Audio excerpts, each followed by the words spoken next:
Good morning, chat room. All right.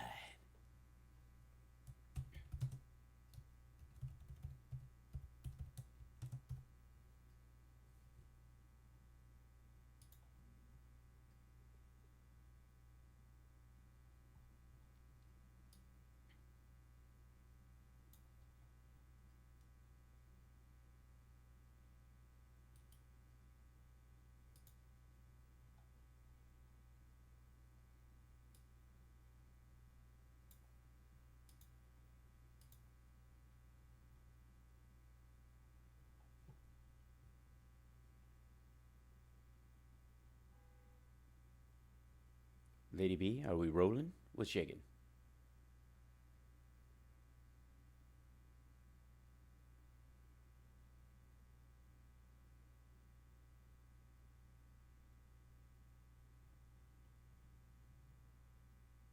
I can't hear you, Lady B, for some reason. I don't know why that is. On it. Oh, there we are. You're on. I am. Look at that. I lost you for a second, but I am here. All right. Um, Everything is perfect now. You know, it's kind of a great metaphor for the first Trump 100 days to start off with a technical difficulty, because we're gonna boil down some of this, because I think of today, the 100th day of the Trump presidency, as a beautiful watermark in this era of Trump. Now, were I to have my druthers, this would not be anything even remotely approaching a national holiday moment, a moment that the United States should have to go through. I mean, after the financial crash of 2008, quite frankly, I think we've been through enough. But in terms of how the Trump administration is going, compared to how it insisted it would be going at this point in Trump's presidency, the diametrically opposed realities, or should I say, reality versus the fantasy of this, are so stark, so as to be comical. And I myself have enjoyed watching some of this with a bit of perverse pleasure during the course of this. I made, on the night that Trump got elected, I, like many people, was astounded and furious, and I won't say that I flailed about in a wanton disregard for furniture and light fixtures around me. But emotionally, I was almost at that point. I think a lot of people were. They're like, "How the hell could this happen? The man is ferociously unqualified. He has no idea the depth of skill and philosophical capability that a president needs to fulfill the office." And this was abundantly clear to anyone who had seen anything about the man over the course of his odd chunk of fame. You know, the rich kid whose father gave him a nest egg that he was able to be a slumlord off of, and use racial discrimination and generalized sexist demeanor to win him kudos in a very narrow group of human beings in the New York real estate market. People without a track record of humanity, let's just say. As a matter of fact, there's an argument to be made that people who go into large, as far as housing anyways, large architectural developments of the type that the Kushner family and the Trump family are into, don't really sort of view people as, chickens in battery cages and not human beings, as a general rule.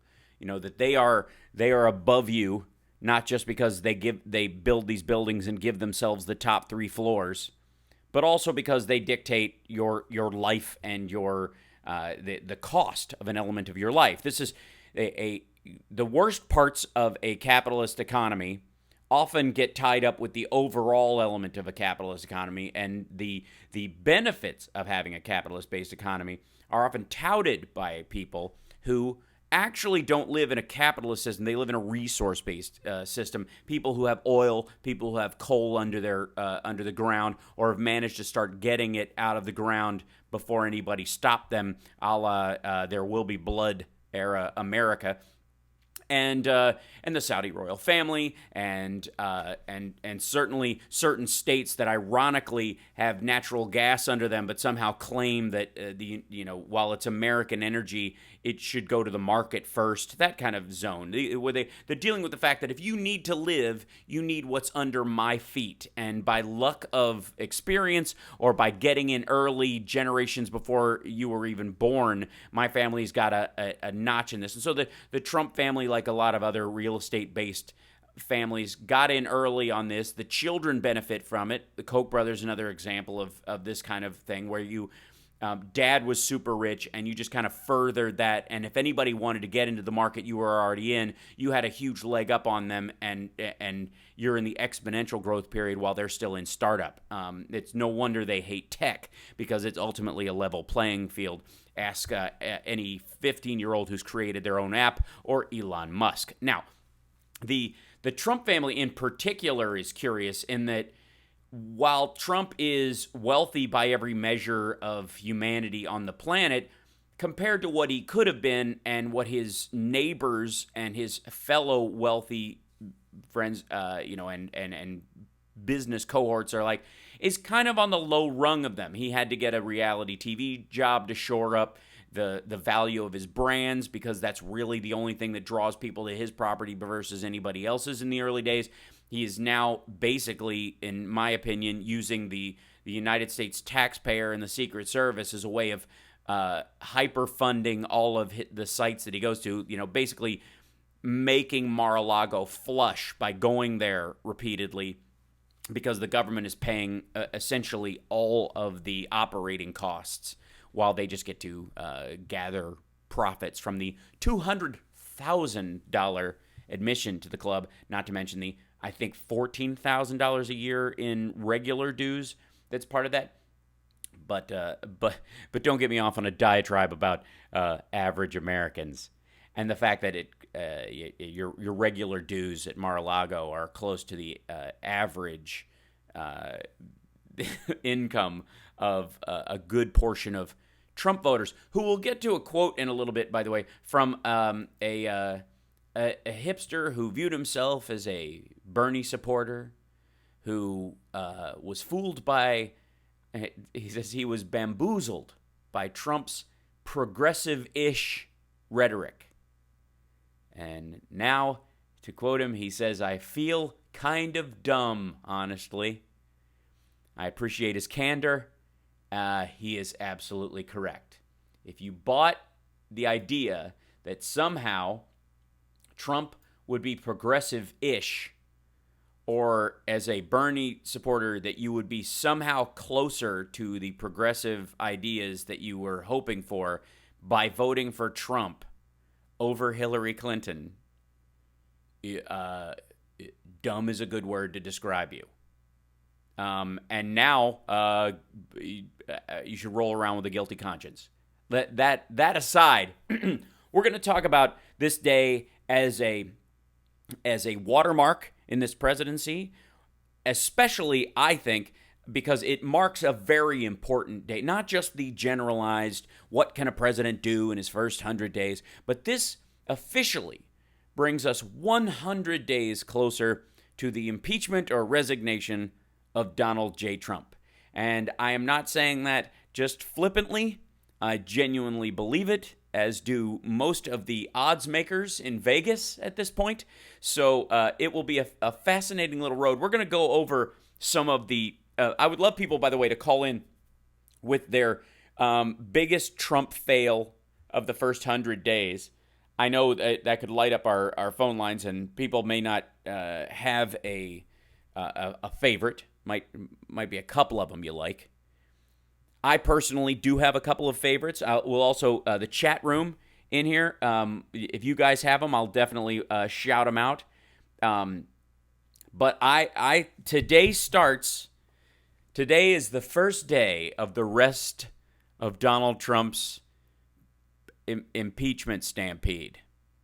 And there's a groundswell of evidence, information, and decent reporting, and quite frankly, congressional action that makes that more of a reality every day. And you're hearing these sort of grab hold of the turnbuckle, tap the brakes moments that Donald Trump is having, like his wonderful quote that we will talk about after we come back, that he thought this would be a lot easier than being a reality star.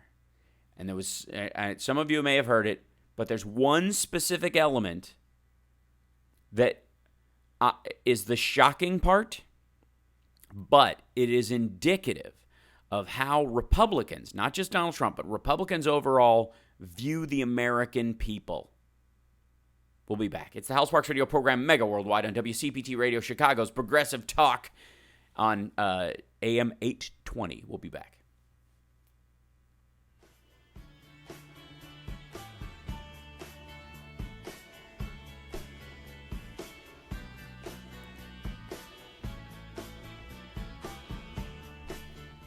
Hi, chat room. Hey, chat. What's happening? Yeah, let's see. I'm gonna pop you guys in there. I guess I can see it. You went in and out for a split second. Okay. So I don't know if you want to. I'll restart mine real quick, just for the sake of safety. Okay. But sonically, it's okay. Cool. Yeah. Okay. All right. I'll do that. It was just that one split second. I don't know what happened. Okay. Let me check, and then I'll call you. I'll reconnect. Okay. I love technology. Why can't they just have an app that goes on a laptop? Hey. Hi. Hey, chat room. I just don't see the Republican Congress impeaching Trump. I don't think so either, Integral Destiny. That's why I think it'll happen right after the 2018 election. But it must. See what I'm saying?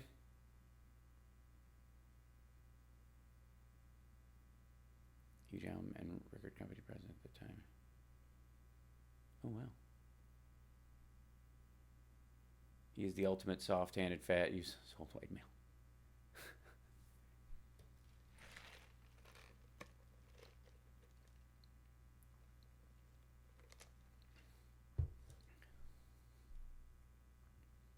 And our lazy media is always looking for a blow of sunshine about Trump. They fall over themselves praising this moron when he finishes a sentence without throwing up on himself. I don't know. They've been holding him to it better than they have heretofore. You know, there's an element to which I wish they had sort of supported the Obama administration in the way that they are genuinely going after Trump when they find something. Yeah, Trump Care 95 is going to be hilarious. It's going to be in jams. It's going to be all grunge. I'm just trying to get healthcare ruined forever. This is the Pearl Jam version. 95. Anything? No, all right. Can we have Trump? 15 seconds. Thank you. I think you're right, Dr. R. That's why I said resign as well.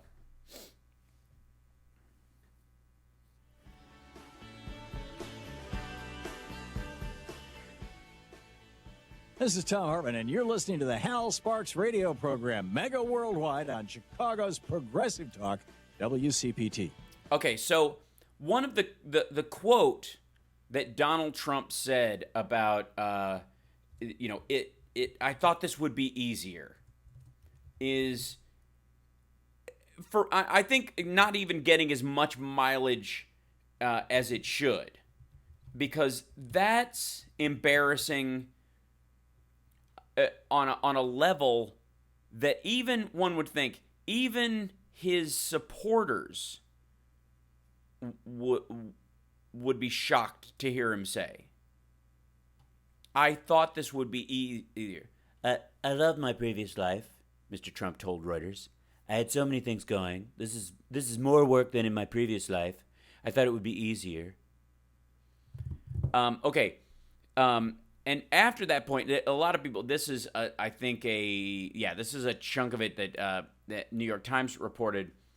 After he said that, he said, I thought it would be easier. He said, I just didn't think there'd be I'm a detail-oriented guy, but, okay, this element, this whole, look, I'm a detail-oriented guy, but he caught himself essentially saying that he didn't realize that the president actually had to participate in governing.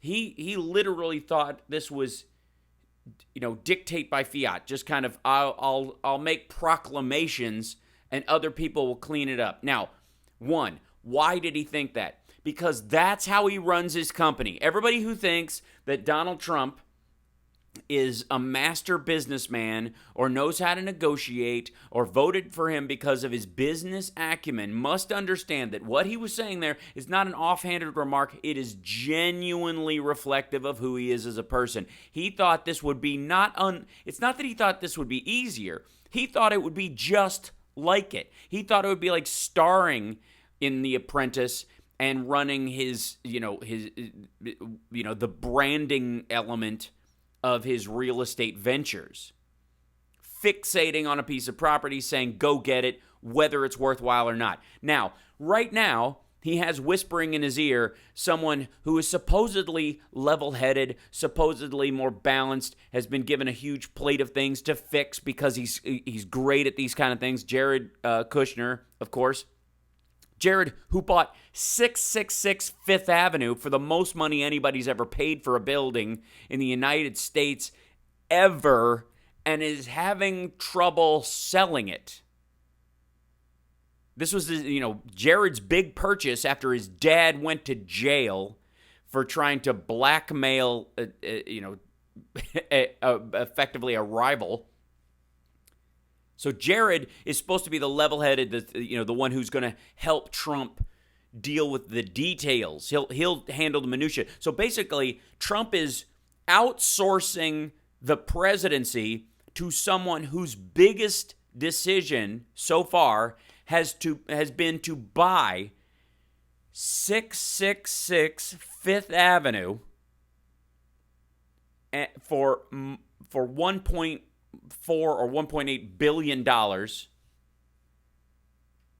and is having trouble unloading it because there's not a ton of people who want to own 666 Fifth Avenue, except maybe the Pentavlet, the Rothschilds, the Gettys, and Colonel Sanders. All right, so little reference to So I Married an Axe Murderer? Anyone? Okay, so understand this, that not only is Trump making crap business decisions and then essentially turning lawyers and accountants loose on them to go fix this for me. Just get it. I don't care how it gets there. I want a button on my desk where I can get a Coke anytime I want one.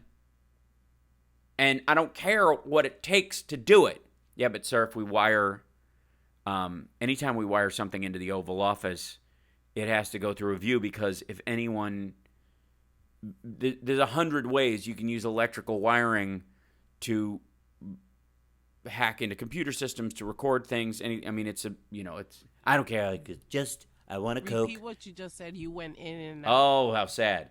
Essentially, what I was saying was that wiring a button into the White House requires review because of the ever-increasing ability technologically to sabotage and or spy on people through, obviously, like Kellyanne Conway, microwaves. It's not like I want a microwave in the office.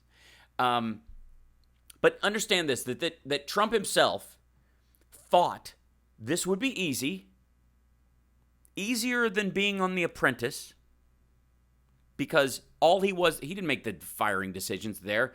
Let me explain something to those who don't understand how reality, quote-unquote, reality television works. First of all, Anything where you can win a prize is not a reality show. It's a game show. Whether it's Survivor or any other show, those are not reality shows. Just because they spend a little more time with the contestants than another game show would, they're game shows. Dancing with the Stars is a game show.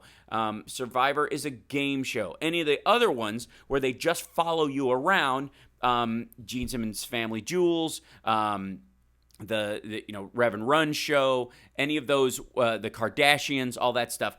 Those are in most cases extended commercials for those people, but the term used in the industry is docu-soap, because while they're documenting the actual language and behavior to some degree of the people involved, they are jacking up the conflict to make it entertaining. Those are called docu-soaps.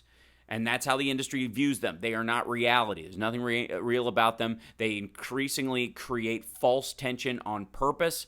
They are, this is a static manipulation of the viewing public under the illusion that it is reality. Now, Trump was a game show host. Okay, understand this. That's what The Apprentice is. That he's a game show host. It's an elimination-based game show, and it's referential, meaning that there is no material reason why people should win or lose. They can make up whatever reasoning they want. So in those shows, it is not the host, especially in the case of a figurehead one like Donald Trump, it is not the host's decision who goes. The people who were quote-unquote fired by Donald Trump on that show, that was made by decision between the network and the producers on the show. Oftentimes it's decided way ahead of time. See American Idol. They make up their mind who they want to win early. They know who will be good to pit against just during the initial interviews, and they basically squeeze it so that over the course of by the time you get to the end, there's a bunch of dumb surprises that they've intentionally created false drama by letting go people who are obviously qualified, keeping on people who are obviously not, to keep the audience angry and wound up. And then they have a big finale for the last two that they know are getting the most numbers. I've been through them. I've been on them. I know how they work. I've seen them. And so Trump thought that being president would be like hosting The Apprentice or running Trump as a brand, meaning I just got to show up, do the glad handing. These guys will hit you with paperwork. And if we don't get the deal we want, we'll walk away. And at that point, I get the illusion of being good at something. There's no deal. Nothing actually happened. But I can pretend that the reason I walked from that deal is not because I wasn't good at negotiation. It's because that's an important part of the negotiation. I'm just going to beat feet. And the casinos in Atlantic City are a great example of the fact that there is no element of his negotiating power or his ability to run a business that stands out from anybody else's.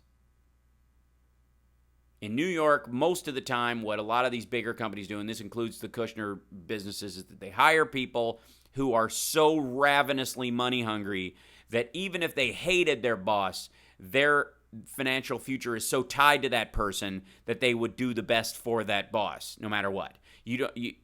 These are wolves pulling a sleigh. They are not, people that you have an ongoing relationship with are able to do it. So understand that when Trump says he thought it would be easier, that's what he means.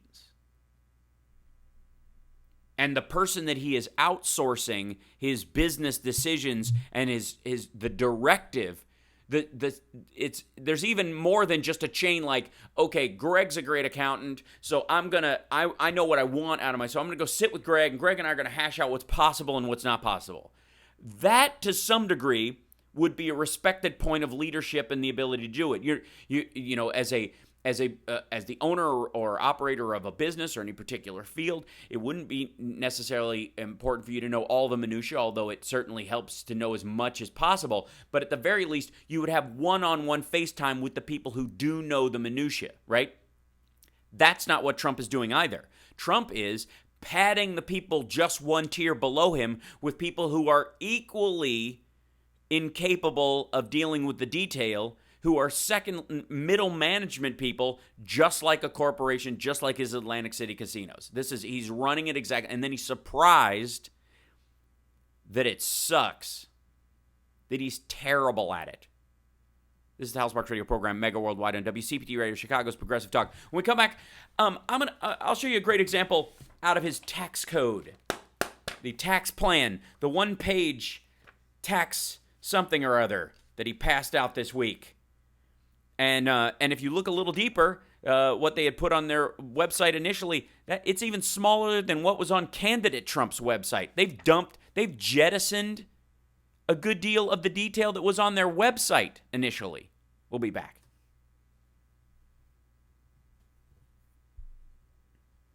It's my life, it's now or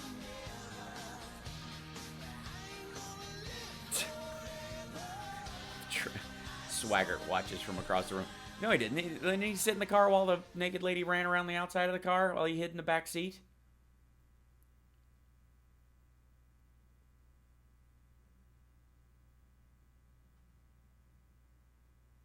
You went out when you said we'll be right back. Oh, that's when man. you went out. What the heck? All right, I'm gonna change the Wi-Fi on the transmitter just to check and make sure, just try to get it better. Okay, I'll call you. Okay.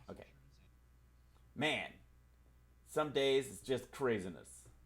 Sometimes technology, they need a better. I just gotta.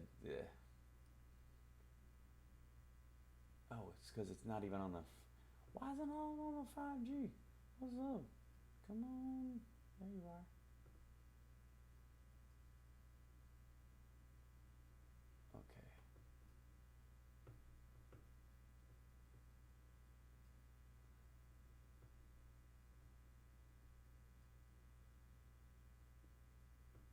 Okay. Okay, I'm back, and hopefully that solved it. Maybe. I will cross my fingers. Yes.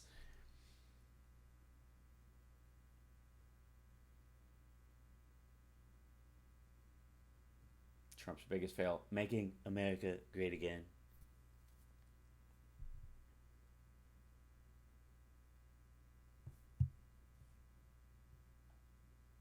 You have about 2 minutes and 2 callers, Jim from Vegas and Paul from Seattle. Excellent. Okay, I printed something out. I gotta grab it real quick.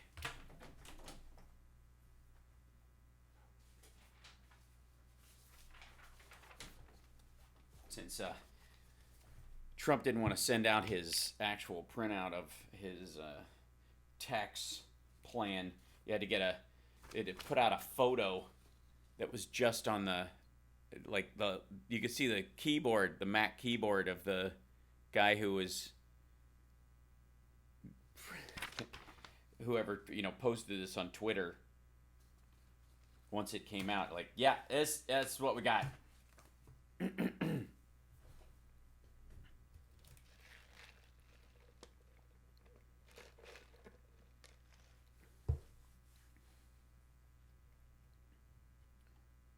There's a chance we could end up having a major conflict with North Korea. Absolutely. Absolutely.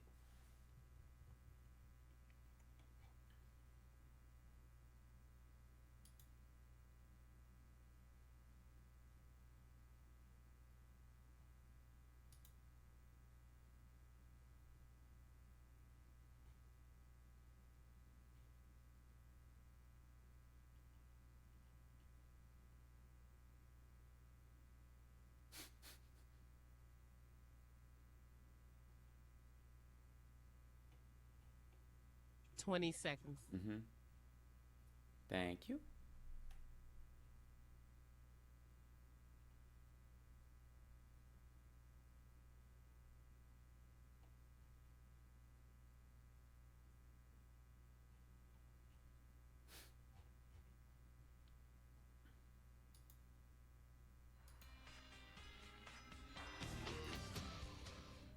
Now back to the Hal Sparks radio program, Mega Worldwide, 773-763-9278. I love my previous life. I loved my previous life. I did, I had so many things going. Actually, this is more work than my previous life. I thought it would be easier. I do miss my old life. I like work, but this is actually more work.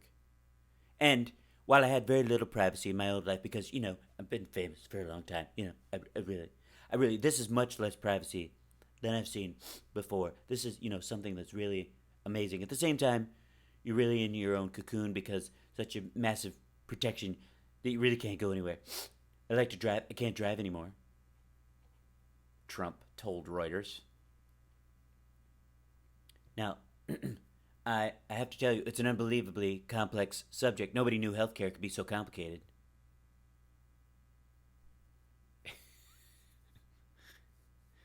After listening to the intricacies of the geopolitics of the Korean Peninsula, a subject that China's President Xi Jinping was happy to tutor him on, after listening for 10 minutes, I realized it's not so easy. Why couldn't someone had a 10-minute conversation with him about the geopolitics of Korea? I don't know, in March of last year? I would have bailed. I would have gotten out of this. I felt really strongly that they had a tremendous power over North Korea, but it's not what you would think. I thought they could just pick up the phone because they look. We lost you. Oh, darn it! And I was being so funny. That was when the funniest part was. That's the toughest part of that. Let's grab a call. First, because we have a couple. I want to hear what people's favorite Trump fail of the first 100 days is. See if anybody has one. Who do we have, Lady B?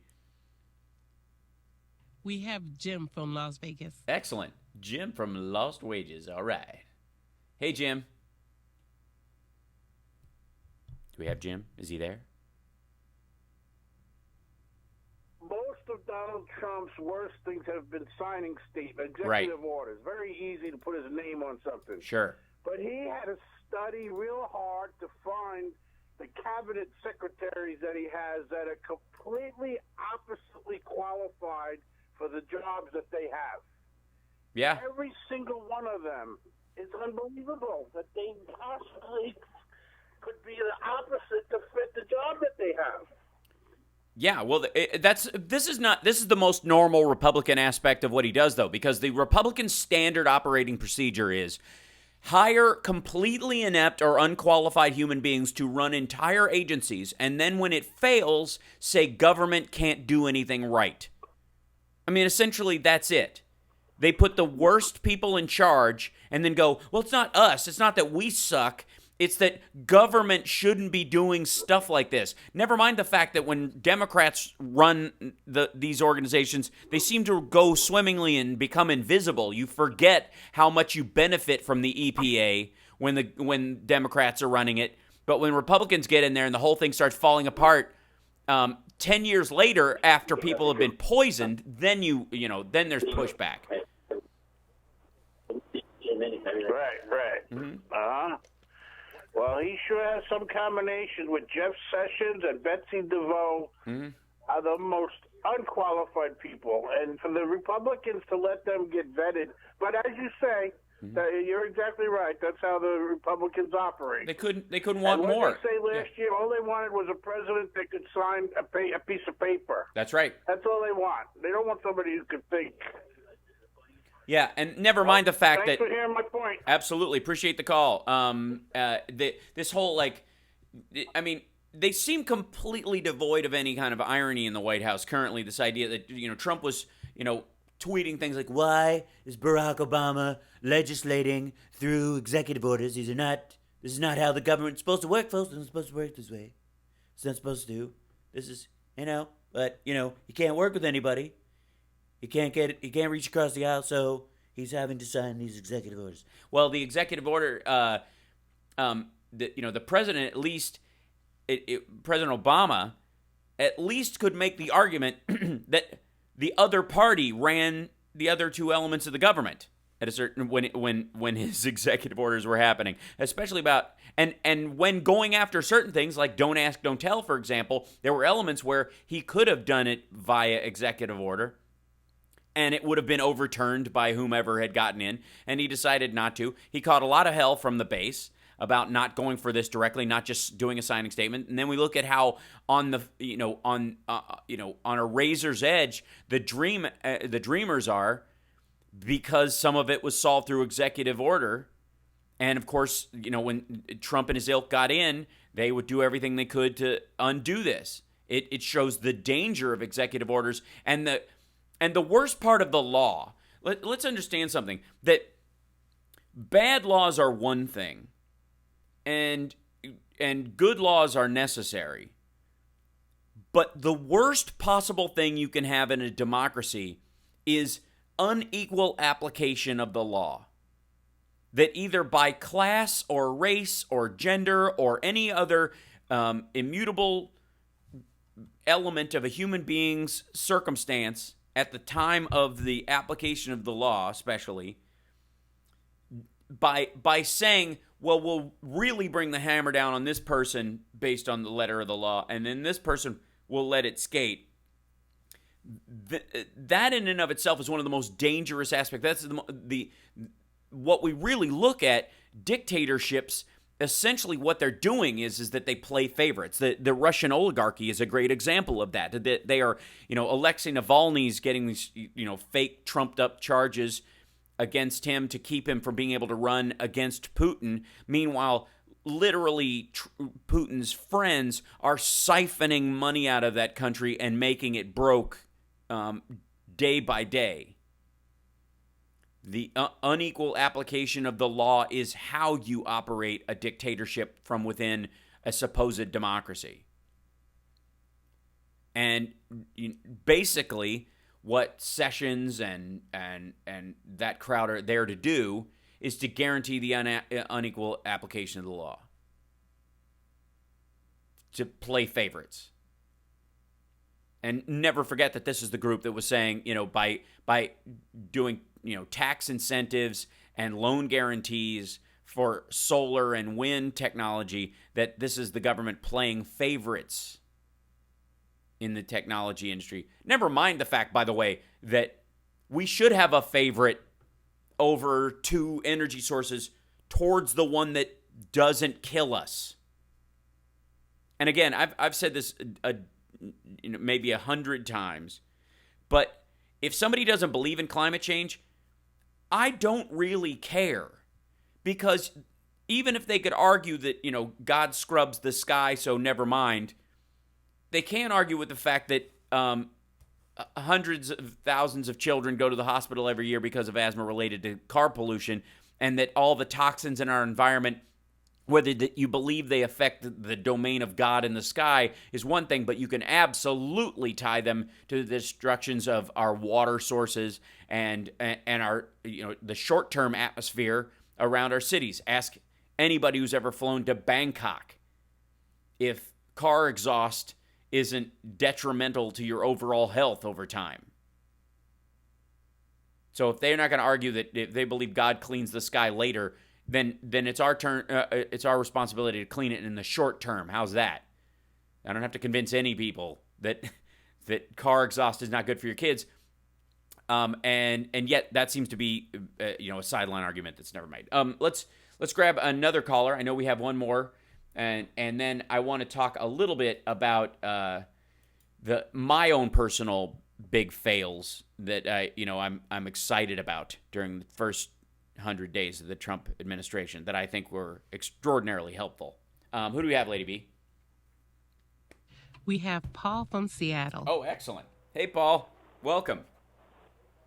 How you doing, Hal? I'm all right. I think some of the best. All right, yeah. Well, we're managing. Yep. Better than some. Yeah. Well, I think some of the best ones that came out this week. I mean, kind of in the finale here. The one I liked was Trump saying that the Antiquities Act is a 100-year-old law, which is why we shouldn't, which is, by the way, why we have 100-year-old national parks. Yeah. Because of the 100-year-old law. That's right. They would have been mined and burned a long time ago. Sessions. Right. Exactly. I mean, who wants to go to Yellowstone, right? That's my problem. You know what the problem with the Constitution is? You ever been down to the National Mall and gotten to look at the Constitution? I mean, let's be completely honest. It's a little old, isn't it? Isn't the Constitution a little? It looks a little. It's like I know, it's 230 years old. I mean, what's with that? That's why Trump has no regard for it. It's too old. That's right. Yeah. I could tweet But how something about- this the other good afternoon one was that's just as legally binding. I could tweet something today that could get us all killed. So it's obviously my tweets are more important than this 200-year-old document. That's kind of the argument. Yeah. And then another good one was this week was Jeff Sessions saying that this ruling came from a judge on an island out in the middle of the Pacific. Oh my God! That was like, really, like Easter Island or Fiji or These something people, like that. You know, we have. This has been a Hawaii, mistake for a long it's out there time. in the middle of the Pacific. These people, they don't. I'm not saying they don't look like Americans, but they don't look like Americans to me. This is. Didn't we win this from the Japanese in a card game? I don't know my history, but why would we want? This is like wanting Puerto It's a Rico. nice place to vacation. That's exactly it. They bought the beach and they don't want to hear from the people. And it's the same thing with why they won't give statehood to Puerto Rico. It's the idea like have you seen those people? That's Right. essentially the Jeff Sessions argument. I don't. Yeah, exactly. But Yeah, go ahead. here's the thing that my favorite of the three is this week is it's of course just came out was the one page tax plan. Oh, thank you for the segue. Now, this is what. Yeah. This is what I laughed about is that they didn't really even squawk at the fact that analysts are saying, hey, this could blow a $4 to $7 trillion hole in the deficit. Yeah. Over 10 years. Yeah. And they said, yeah, but we're going to make it up in economic growth. We're going to have 3%. And I thought, okay, 4 to 7. Let's just take the mean. Let's take $5.5 trillion. Okay, just put it in the middle. Yep. It's a $5.5 trillion hole in the deficit over 10 years. But we're going to get 3% economic growth. I said, does anybody bother to think about how much 3% is on a $17 trillion GDP? Is $500 billion a year. So at a $5.5 trillion hole will take 11 years just to fill if all of the money that we get through economic growth goes to filling the deficit. We're not talking about the taxes on the economic growth. We're talking about all of the money on the economic growth. Yeah, if you just claim it. Yeah, if you just... And if you're planning to cut the taxes... Yeah. There you go. Yeah, absolutely right. And I was just gonna bring up. We've got to take a break. I appreciate the call. I'm gonna talk about that. It's a perfect segue, Paul. I appreciate it. Into the one-page tax something that Trump rushed out. The notes from his meeting with Jared and Steve Bannon in his office. His bullet points that he will. And again. This is now what he he expects. You write this down. We agree that, in our little room with our three people, that this is how it should go. And then we just send it out and somebody else will take care of it. Here's the thing before we go to break that I want you to think about. In the quote about I thought this would be easier, he said, I'm a detail-oriented guy, but it's harder than I would think. Okay. In business, they're called details. In governing, they're called people. Governments turn a profit, but the profit is not in cash. It's in the health and well-being and the ability to thrive of the populace. That's how you measure a win. That the American people, that there's something to being an American that is better than being a citizen of any other country. That's the only way you measure that. And if it means, well, you can start at the bottom and there are people who've got a head start on you, and if you try to strive to get through it, it'll be nearly impossible. But occasionally people will break through almost like lottery winners and give you a false sense of security. There's hundreds of countries like that. You could argue the same thing is possible in any European country. But if you're saying we're special, we're saying we're better, then you damn well better get at making us better at that stuff. That intrinsically being born an American is a lucky break already. And you should be all about being, this is the greatest system we can possibly make for the betterment of everybody involved. That's not what they're doing. They're trying to carve off a piece and outsource reality to underlings, which is different from King George. Like how? We'll be back. It's the Hal Sparks Radio program, Mega Worldwide. And when we come back, the 2017 tax reform for economic growth and American jobs paper. This is great.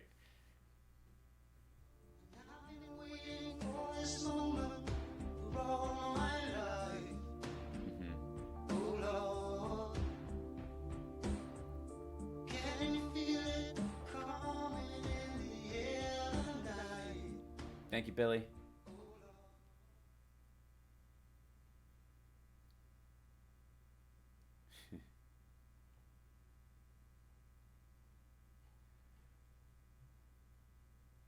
Okay, now I've got to organize a little chunk for this next piece, but then we're going to...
Mm-hmm.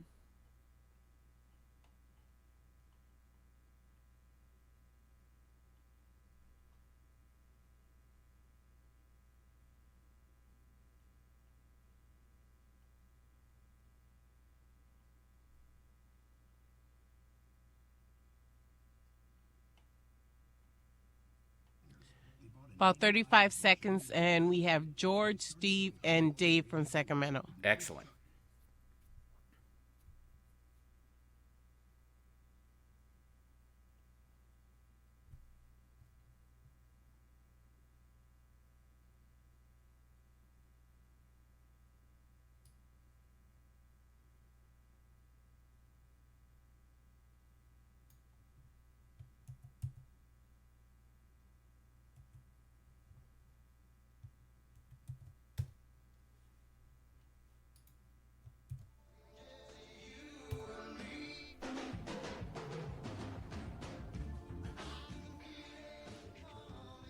I'm Dick Kay from Back on the Beat, and here is the Mega Worldwide Radio program with Hal Sparks. Welcome back. This hour of Hal Sparks Radio program, Mega Worldwide, brought to you by a lovely town you must go visit in Dubrovnik, Croatia. Yeah, this is a good place to hang out and and get jet setters come there. People like Jared Kushner and Ivanka Trump often are seen here.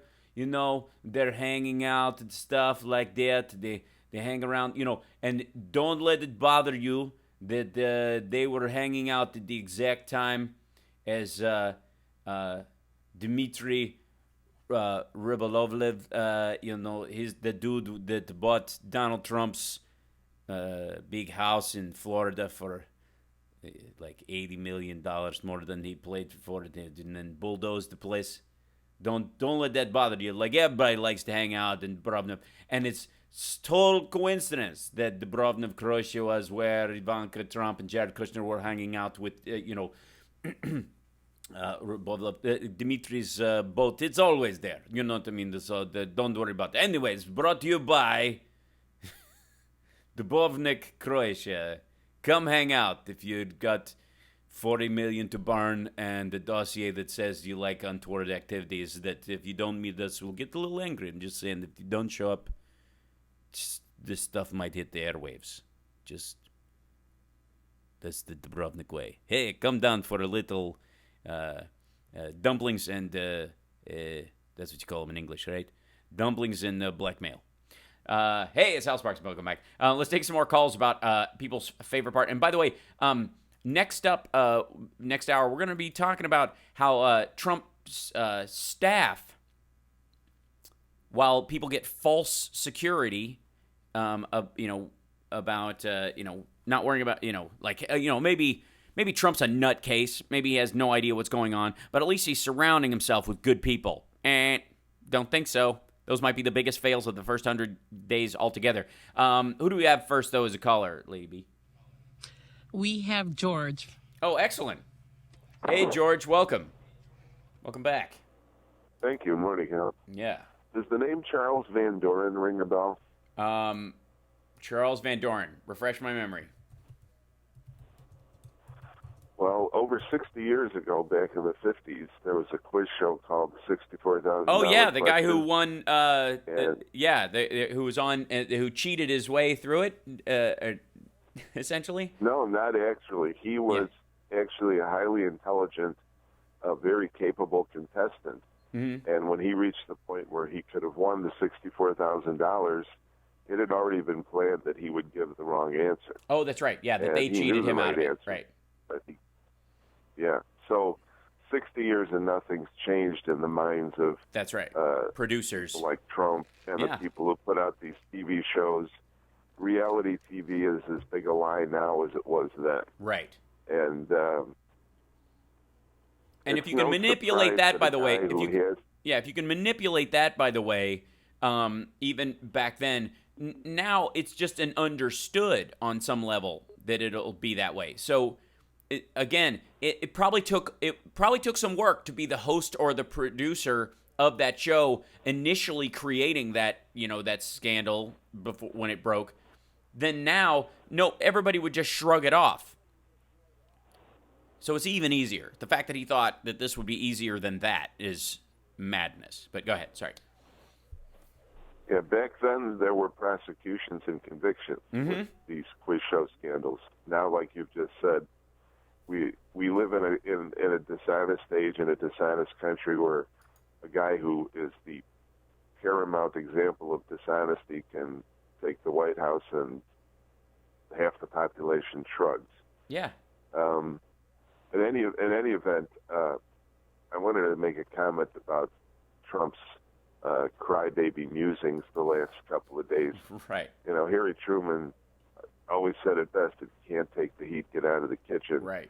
And what the hell did he expect? This is the presidency. Mm-hmm. And if Barack Obama had uttered one or two words in any way remotely similar to what Trump said the last couple of days, the right-wing sound and video machine would be hounding him around the planet 24 hours a day, and it would never stop. Right.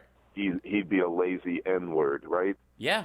And I've got I have a challenge for Mr. Trump. Within driving distance or a short helicopter trip from Washington are three places that are about the same distance or less than his favorite golfing spots, where men did much tougher jobs than he has, didn't complain about it, and died in the process. That's right. You ought to spend some time walking among the tombstones at Arlington, or touring the Gettysburg battlefield, or going to Antietam in Maryland, where more Americans died in combat in one day than any other day in our history. That's right. He thinks he has it tough. I am just nauseous when I think about this man and where he is and what he's doing to our country. It's embarrassing. He's got I agree. to complain about. That's right. I was so caught up in some of his other nonsense that the fact that that's the most embarrassing thing to say in front of any member of the military, especially the soldiers and infantry people and Navy officers and Navy Marines, everybody, the amount of hubris of that statement was even lost on me just in the absurdity of it. I appreciate you bringing that up. It's meaningful. I appreciate it. That's why we love this show, because we have great listeners and great chatters. HalSparks.tv if you want to join the chat. We'll be back.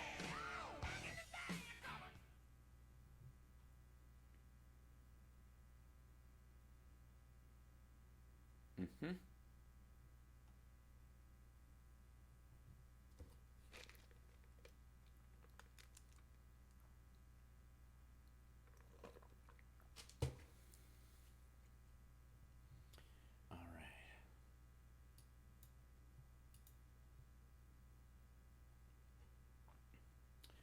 Hey, I don't want to put this on you guys and completely crowdsource you guys, but I want to bring up in this next segment all the crap people he hires. And so far, besides Bannon, Flynn, Sean Spicer, Sebastian Gorka, and Ivanka and Jared, any other ones stand out? Yes, Coast Guard too, Tom. Absolutely. Well, and the the fact that he takes what they do for, he's like, hey, drugs pour into our country, blah blah. Yeah, and the Coast Guard's is on the front line of that more often than anybody.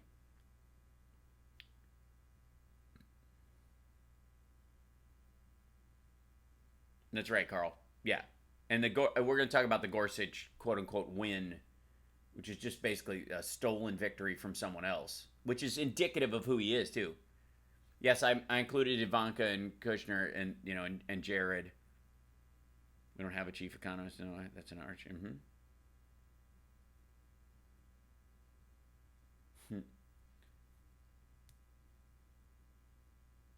Oh, Stephen Miller. Good point. Yeah. Yeah, I totally blitzed on that guy.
Mm-hmm. Okay. Oh, Ben Carson too. Yeah, jeez. Getting stuck in an elevator.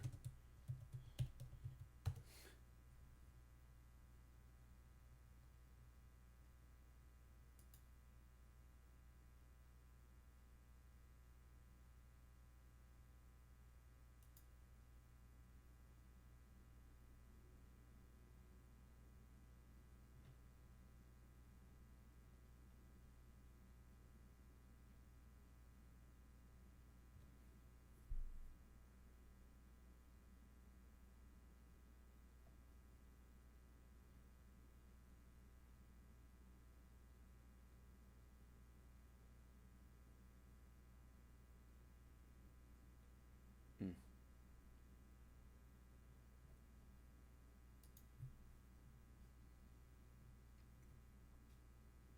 Oh, Betsy. Yeah, right.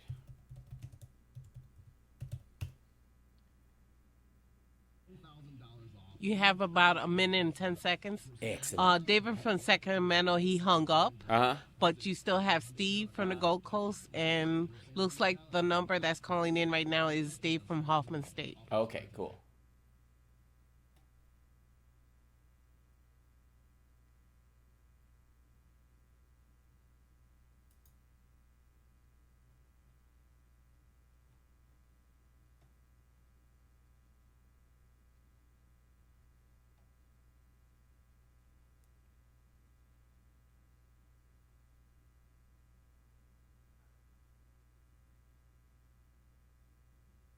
Oh my God. All right. Yeah, Rick Perry. Yeah. Yeah. And thank you, Billy, and thank you, Amos, so much. I appreciate that for super chatting. Bottom of my heart, really appreciate it. Thank you.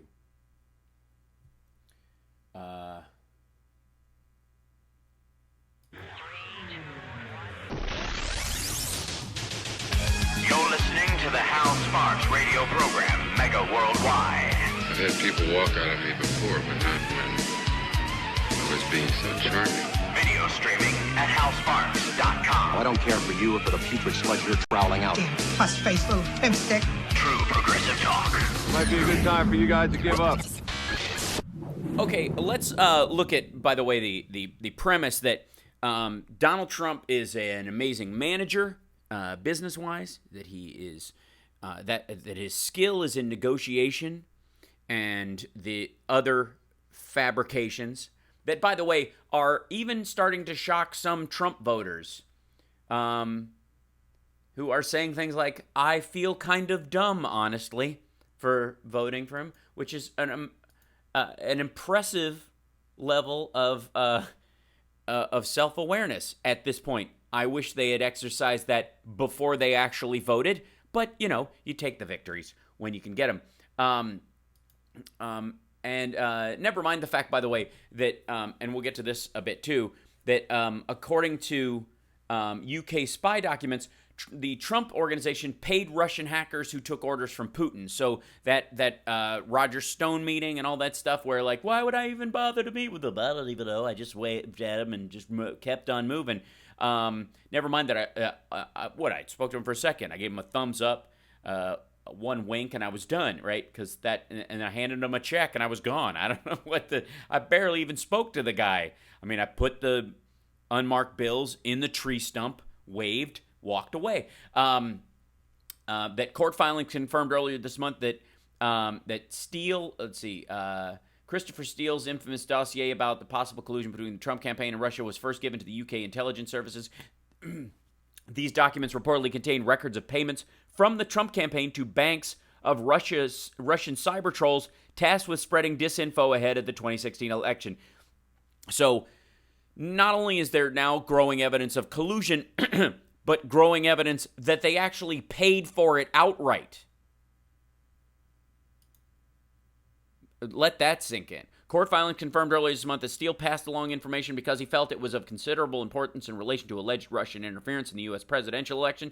Steele outlined how 4 Trump campaign representatives traveled to Prague in the Czech Republic in August or September to have secret discussions with Kremlin representatives and associated operators/hackers. The group discussed how they would pay hackers for breaking into the Democratic Party's computers and developing a quote, contingency plans for covering up operations. The memo reported that hackers were paid by the Trump organization. However, the hackers were under the direction of Russian President Vladimir Putin. Trump's lawyer, Michael Cohen, is said to have attended the meeting in Prague, though he has described the memo as totally fake, totally inaccurate. He also claimed he's never been to Prague, which, yeah, there you go.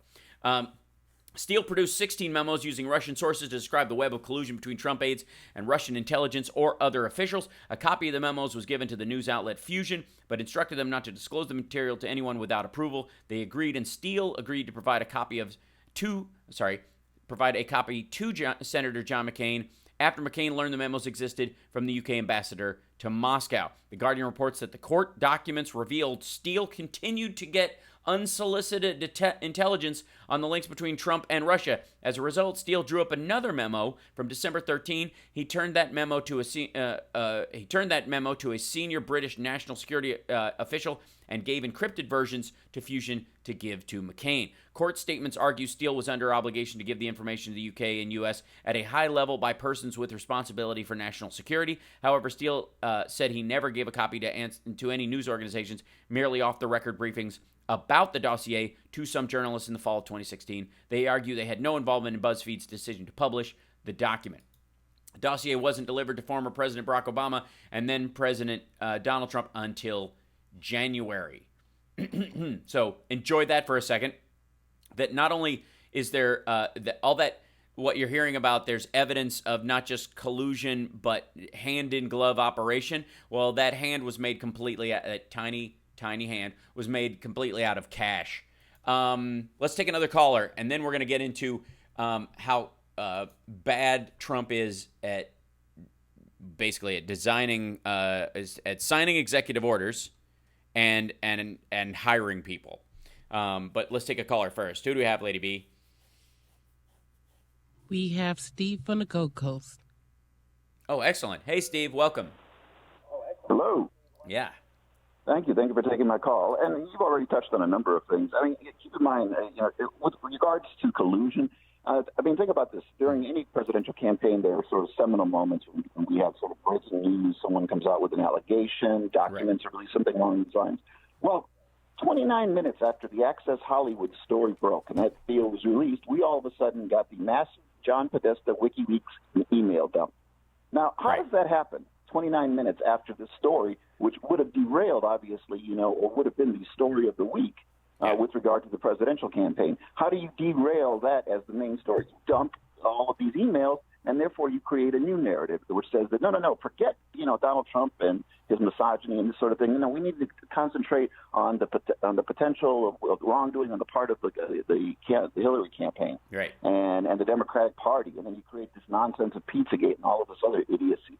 The problem with a lot of this is that you're a rational person. A lot of the people who are calling in are rational people. And I'll use an analogy, say, in terms of the Vietnam War. People like Walter Cronkite were trusted individuals. And when Walter Cronkite, went on the air to say that the Vietnam War was lost, even mainstream Americans who died in the world patriots, it finally had to concede the point that possibly there is something to this notion that we should get out, that we can't win. Now, here's why I raised that.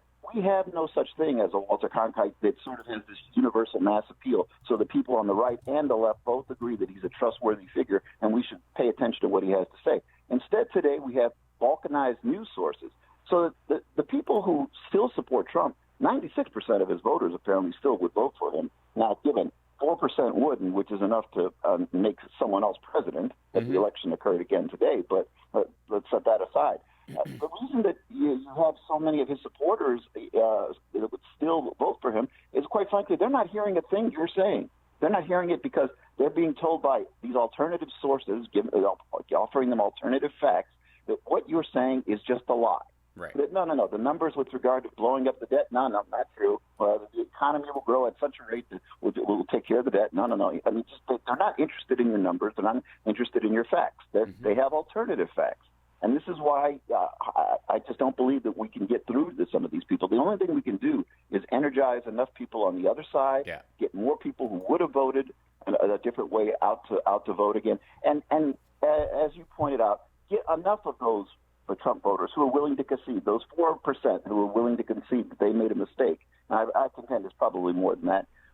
Who, if given the chance, would vote a different way, and that's the only thing we could do, because again, I think we've completely lost it as far as trying to get to get on some sort of common page, the same page with these Trump voters, because they're not listening to you; they're listening to Alex Jones. Right. I was just about to make that point, that that's the Alex Jones wing of things, and this constant descriptive as government as a failed idea, period.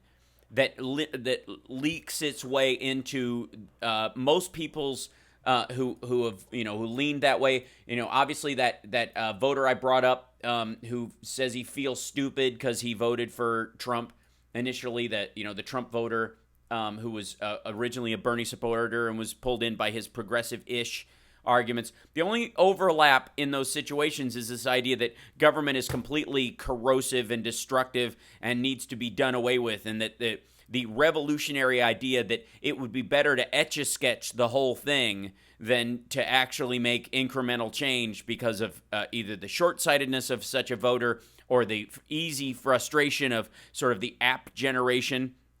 That incremental change is just too much to ask for, and having a 20-year plan is not something they want to do. Meanwhile, Republicans for a very long time have had that kind of thing, and that's why we have Neil Gorsuch on the Supreme Court. And you're right. I think there is about 8 to 10% of people who voted either not at all or for Trump that are absolutely reachable, and that's why they're freaking out about 2018. Did we lose Steve? Yeah, or absolutely. Yeah, go ahead. Mm-hmm. Hello. You're there. Yes. Go ahead. And it's predicated that yes. I mean, for Trump, his being elected and his staying in power is predicated upon appealing to this group of people who, quite frankly, aren't very well informed, aren't very well educated. I mean, the system of government which he's talking about, we had it in this country. It's called the 19th century, right? In which basically you were left to fend for yourself. Mm-hmm.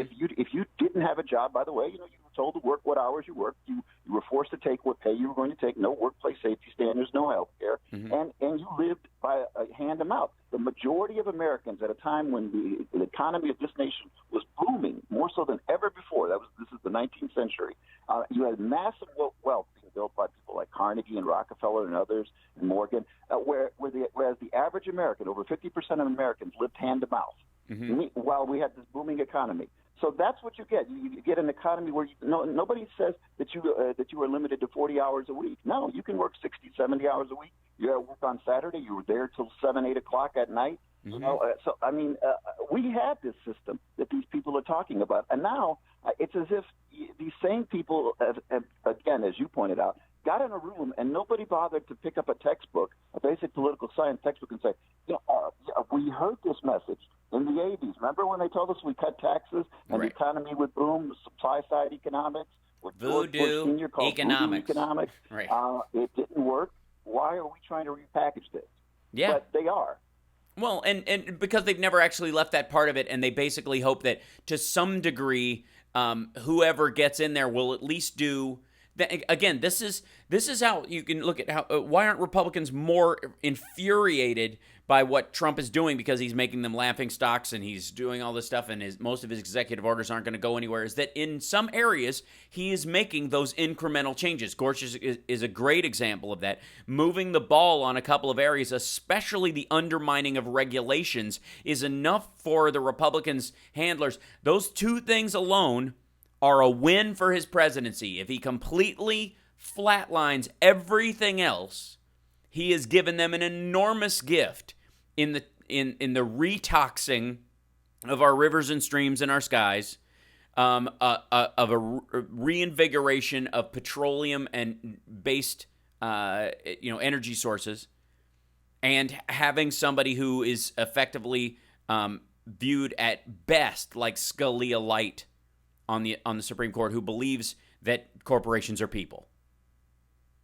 And all of this predicated on the false assumption. Mm-hmm. Hello? Yeah, go ahead. Hello? Yeah. All of this predicated on the false assumption that regulation in this country is what's killing our economy. Right. And killing jobs, which is nonsense. It's absurd. Automation is what's killing jobs. It's not some guy in Mexico or China that has your job that you've lost.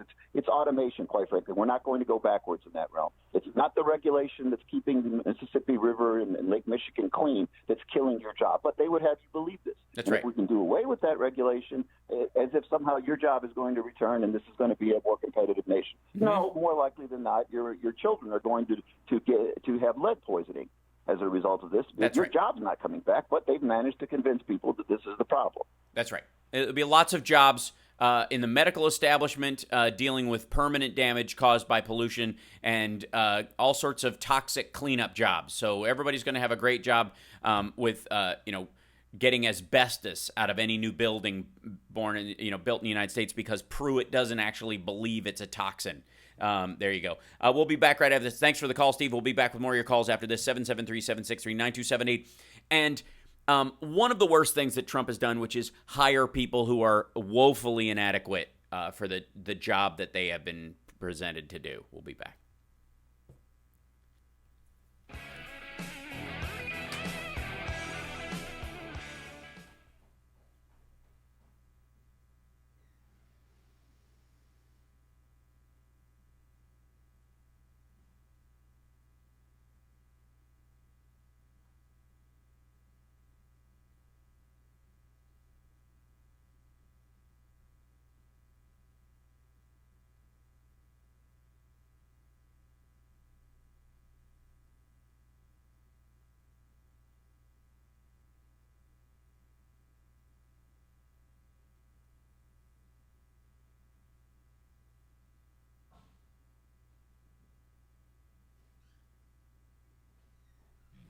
We have Tim, Keith, and Pat from Wisconsin. Hello. Sorry. Hello. Yes. Hi. We have Tim from Mundelein. And Keith North. Mundelein. Yeah, gracias. Yeah, it's totally a Spanish name. Mundelein. It's actually Italian. Mondolino, California. Yeah. Cool. And Keith from Northwest Chicago and Pat from Wisconsin. Great.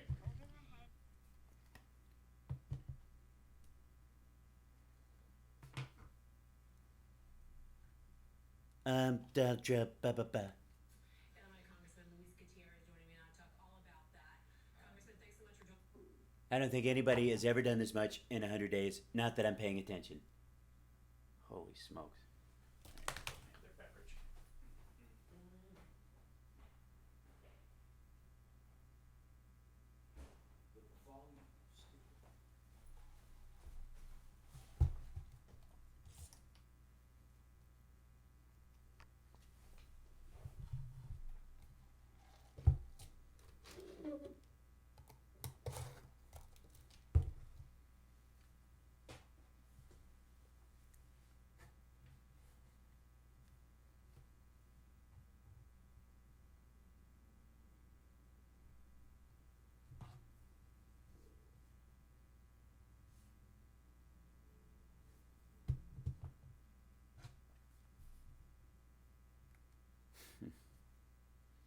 And we're back, chat room. Hold on.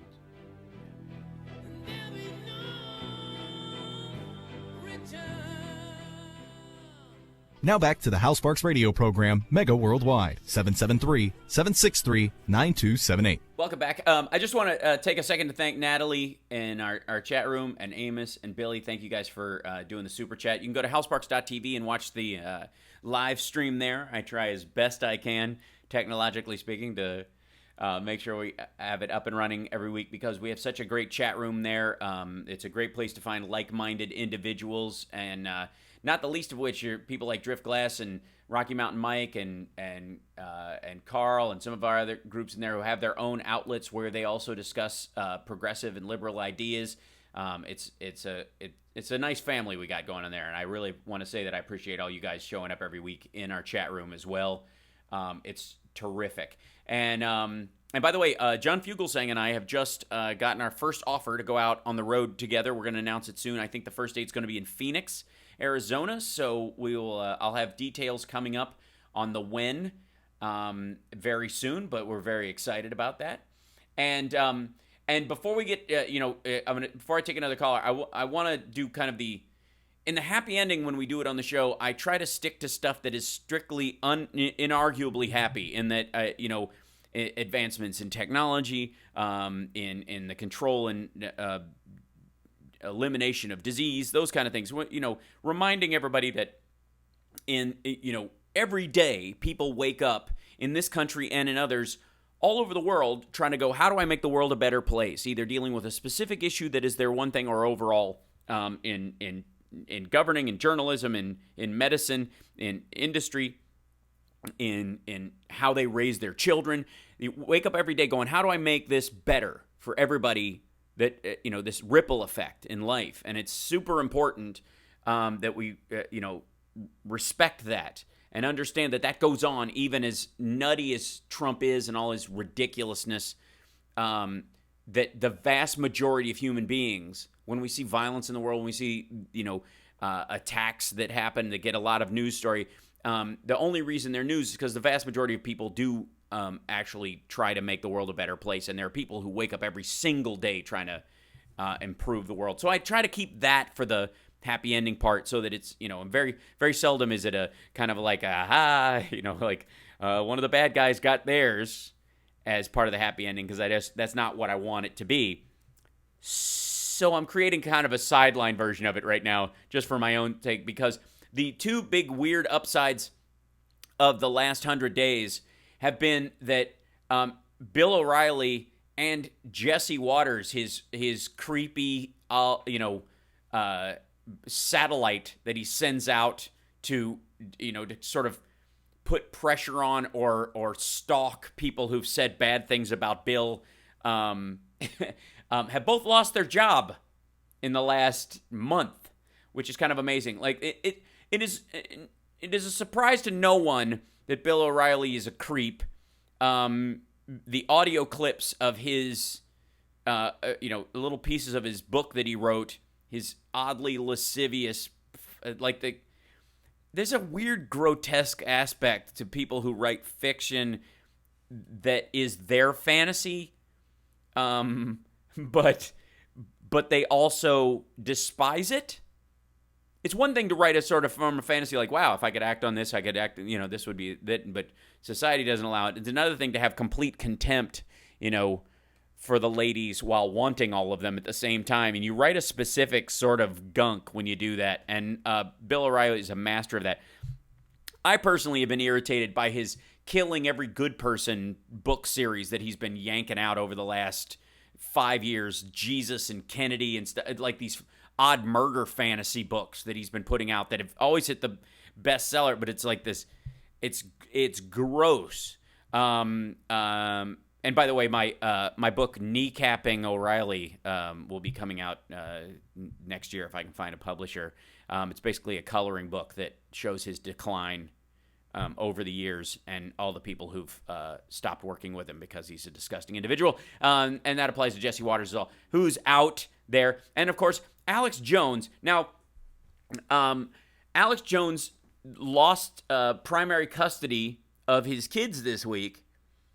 And that's not even the story. Now, I certainly have my issues with Alex Jones. I think he's a liar and a flim-flam man, and it's no surprise that he is a Trump sycophant because they are cut from the same cloth. They are selling a bill of goods. But that defense didn't seem to hold up in court because his attorneys argued that he's just a performance artist, that what he says and does on his show is all fake. It's a fabrication. It's phony. Never mind the fact that he's driven multiple people to show up and try to kill people.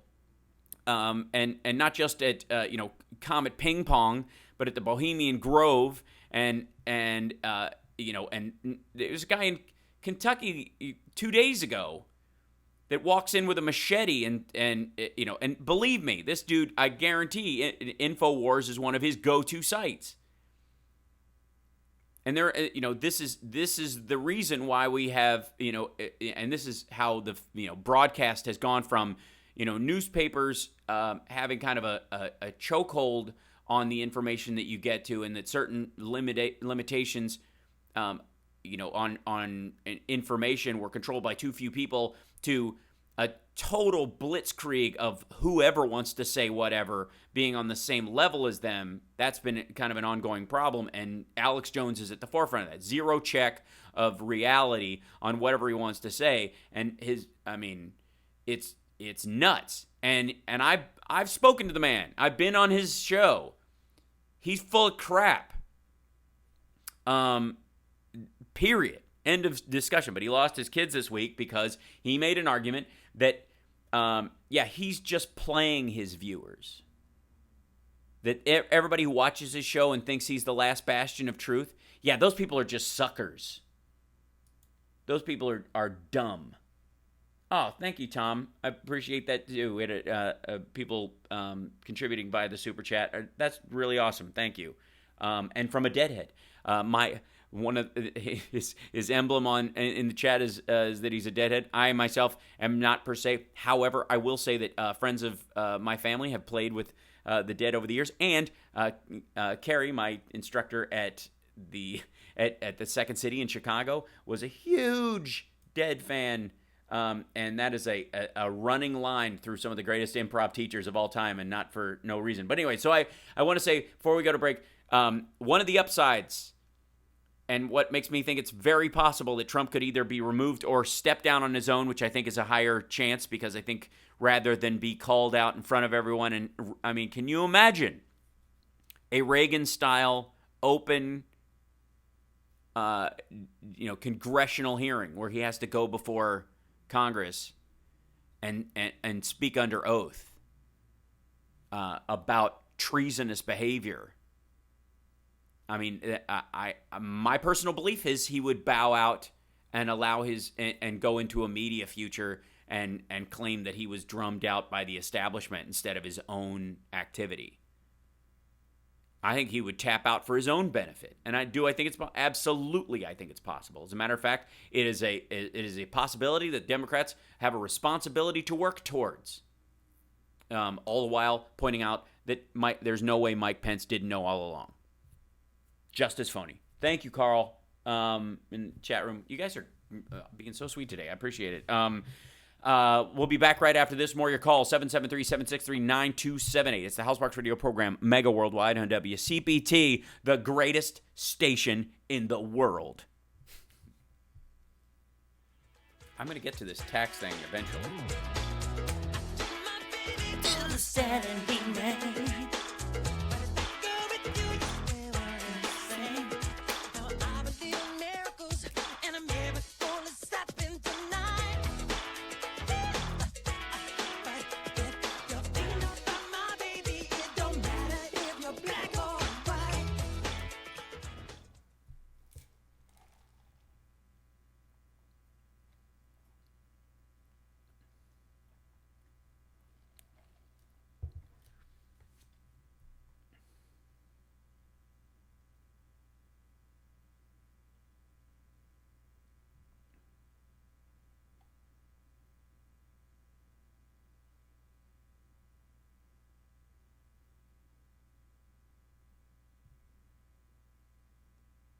Whoa.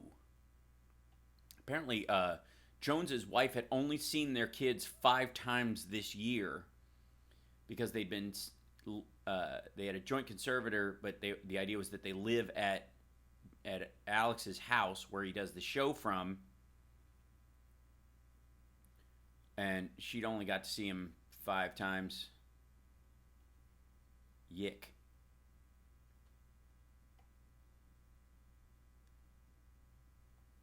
Criminy. You guys, I mean, you may or may not know. My general rule is pretty specific in that if you have, anything short of, specific,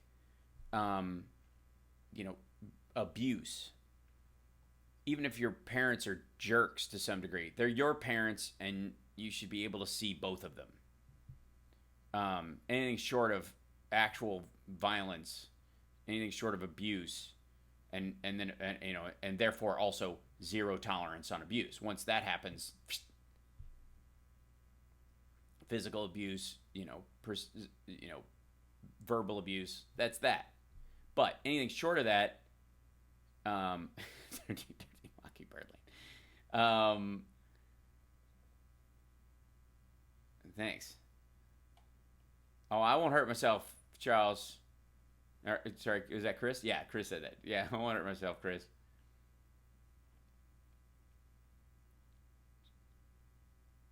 Shoot, she comes back. If Lady B comes back with black or white, I'll dance. I'll stand up and dance. I don't care.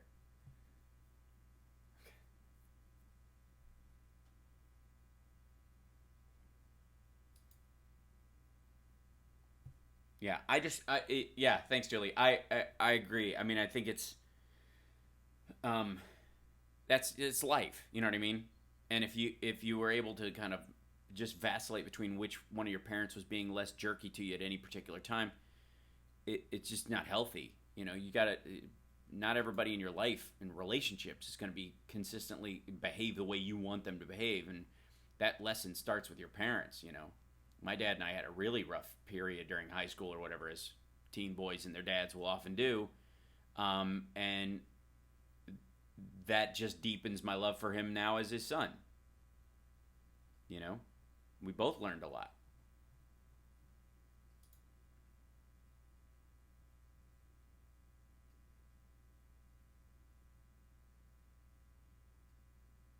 But in the case of Jones didn't get custody. Initially, he was granted, I think probably when they filed for divorce, it was, we'll work it out later.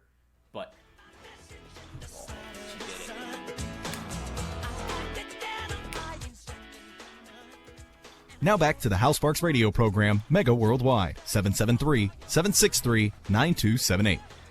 That's right. I'm just dancing. I'm dancing for the super chat. Well, that's just for you guys. Nobody else gets to see that unless they go to HalSparks.tv and watch at the YouTube channel and like and subscribe. I will do more dancing and dancing. You know, I should just do a dancing super chat. Just put songs up. Just. Let's take some calls though. 773-763-9278. Who do we have, Lady B? We have Tim. Cool. Hey, Tim. Go ahead. Hey, Hal. Good afternoon. How are you? I'm great. Thanks. Here, let me get this thing to turn off. Hey, really quickly. Sure. Two things. First of all, this whole, we've been spending way too much time on this whole Trump-Russia thing. We're all just talking to each other, and everybody's getting all upset and going on and on about this.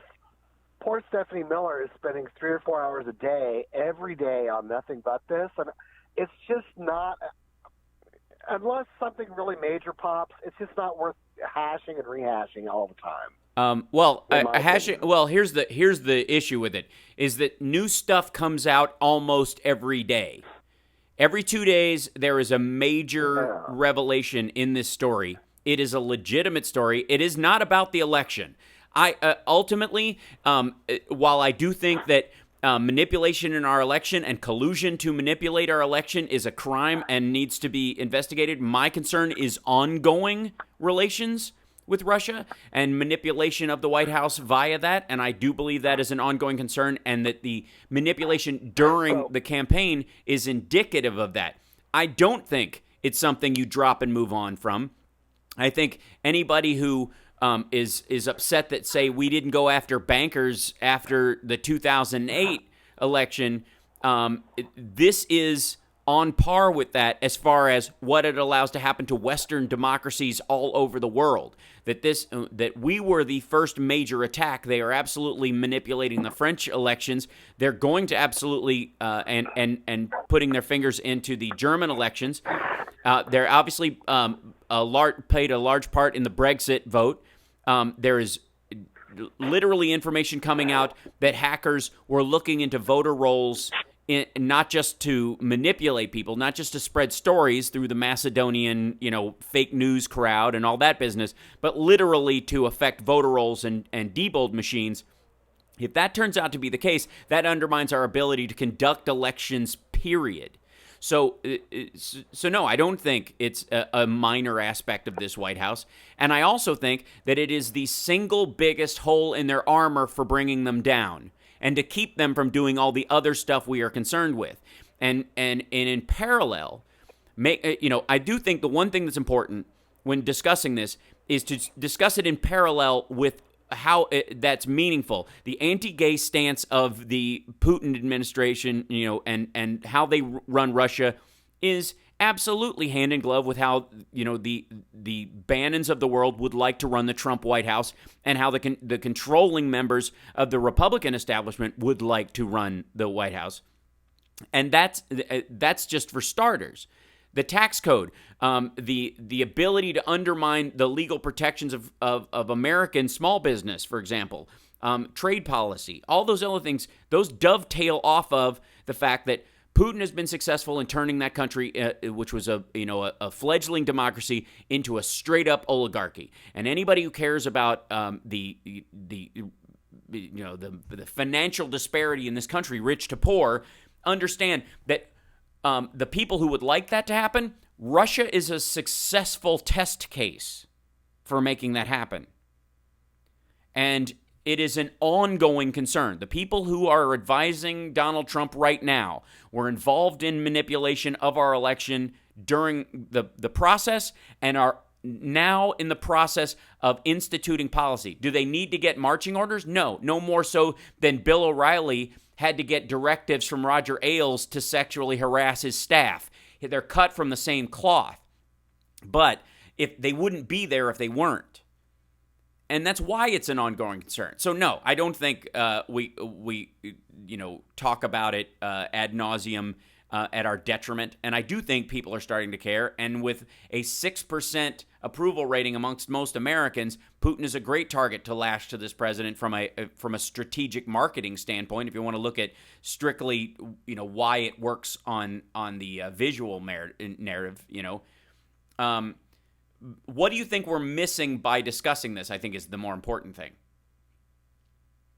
Well, the thing I think that progressives and definitely the Democratic Party more broadly needs to address and get really serious about is if we're going to be the party that says government is the solution to many things, we need to get our house extremely clean and be all about good government. And I don't understand why things like this situation we just saw with this woman who ran the CPS, is it Barbara? I can't think of her name right now. Mm-hmm. Where you have a woman who is put into a position that literally, there's absolutely no excuse for what she did ethically. You couldn't do that in a corporation. You can't do that anywhere on the planet. Sorry, which person? Which person are you talking about? What's her name? Barbara Bell Bennett. She was just sentenced this week. Uh-huh. She ran the Chicago public school system. Okay. She literally gave a $20 million no-bid contract to a company she used to work for. Right. She got an immediate financial kickback, and she was signed up for a job after she got out of the CPS at the same firm. Right. And what happened to her? Grotesque. What happened this week to her? Well, she was convicted, and now she's sent to federal prison. That's right. And that's exactly what should happen. But how does consistently in Chicago and in Illinois, how do these people honestly believe that something like this, A, is okay, and B, that they can get away with it? It suggests that other people must be getting away with it. Well, I don't think most people would take the fact that she got 4.5 years in prison as an example of it's okay and you can get away with it. I think that's actually a tide turning. And there absolutely is it's in no way indicative somehow of the Democratic Party as a whole. You know what I mean? Theme. It's a theme, and that is why it's a theme, and that is why many people will not vote for Democratic candidates, because we believe that this is an ongoing situation in that party. So while I often agree with their politics, I look at them and I say, look. Oh, so you're not you're not a Democrat. You're not a Democrat? I do not vote. I very rarely vote for Democratic candidates because of that. Because of people like Barbara Bennett who get kickbacks and then ultimately go to jail for it. But look at Michael Madigan. The man is a multimillionaire by representing as an attorney in private practice, representing many of the largest developers in the city of Chicago. Mm-hmm. He's getting huge attorney fees by doing that. And is that really clean hands? I don't think so. And I think that we as progressives would be much better served if we would stand up and say, look, we believe in government, but we believe that you guys have got to come to this party with really clean hands. And I think that that's what killed Hillary, is she looks like she doesn't have clean hands. Okay, that's understand. Okay, well, again, I can't speak to Michael Madigan particularly because I don't know the details of that. And obviously Reuters has a report that they just came out on February 8th, calling him the man behind the fiscal fiasco in Illinois. It says hundreds of politicians blamed for drowning state government in billions of dollars of debt and unfunded pension liabilities, but House Speaker Michael Madigan, a dominant political force for 3 decades, has been the constant and key decisions that created the crisis. I don't know that people are going to feel like going forward that they can walk away from that part of it. Now, what you said was very telling, though, because you said what you think that's what capsized Hillary because it looked as if. Yes. Right. You're talking about optics versus. Yeah. I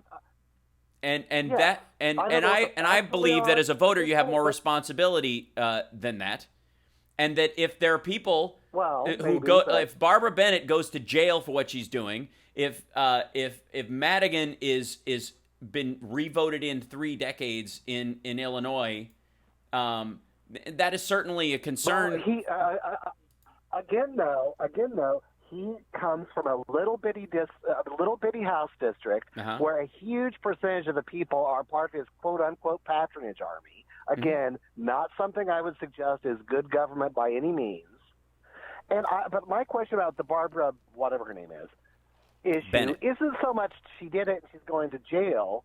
How, pray tell, does somebody with such an incredibly low level of ethics even get a job like that? Well, how's that possible?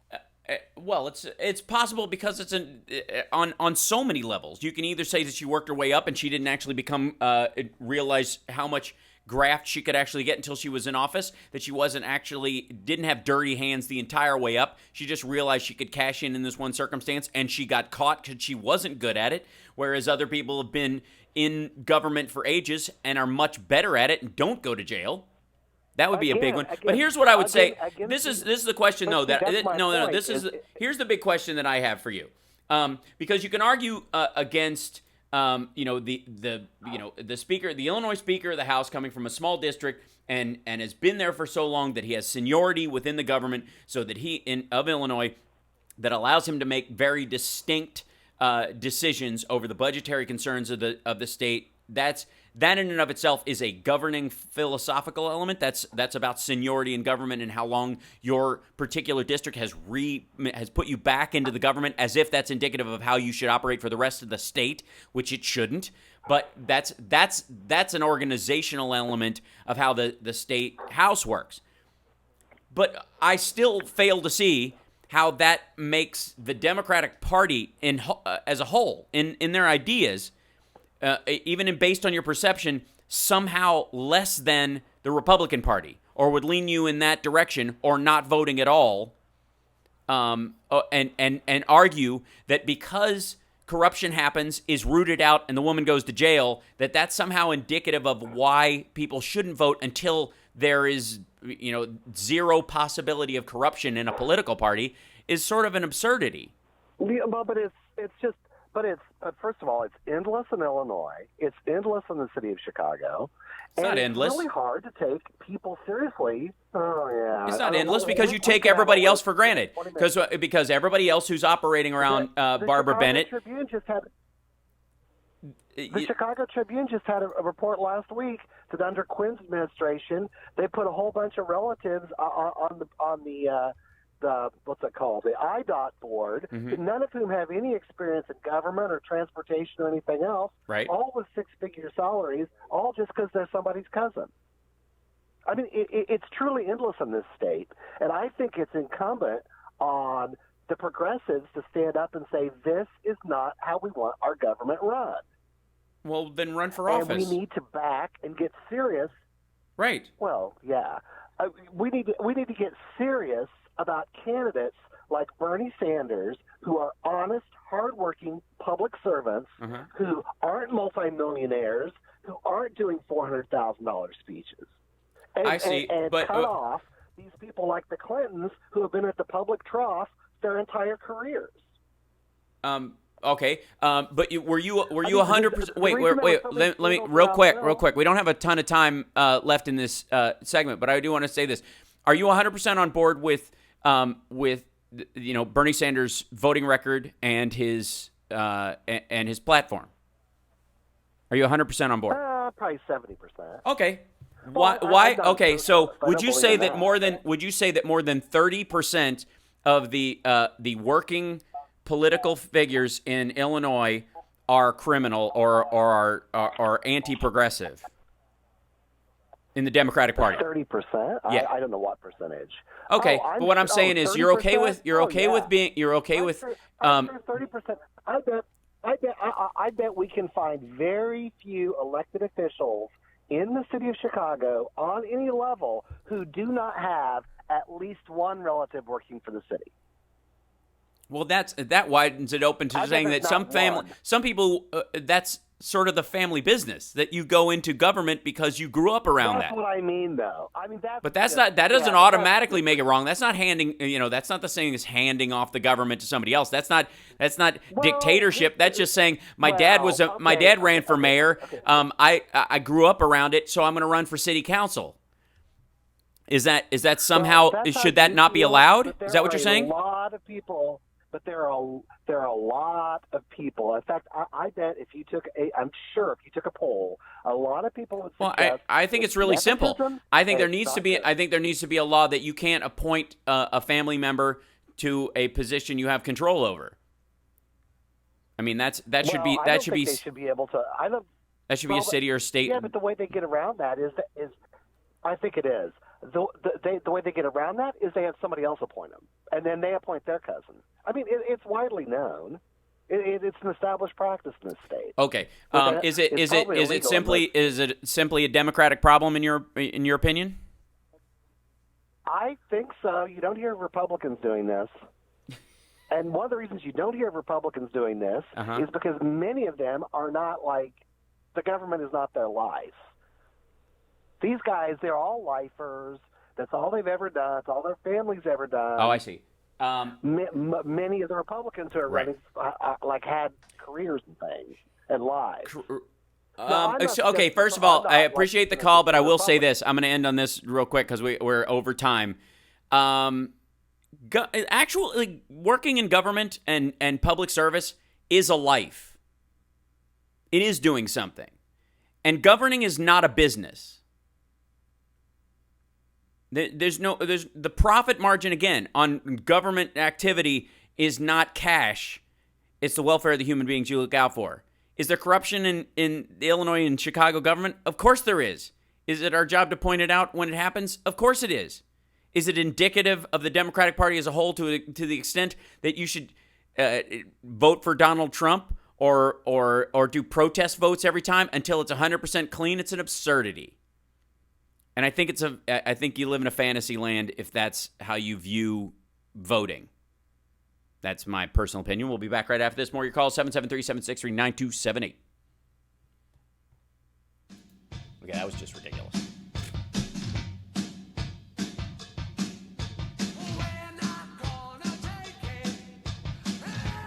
That was my bad. I think I got baited by a paid troll.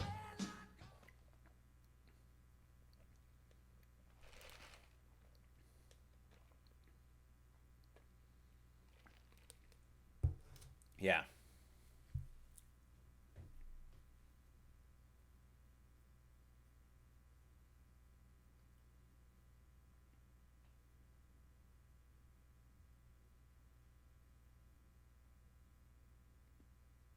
Yeah, completely. Yeah. Totally a Trumper.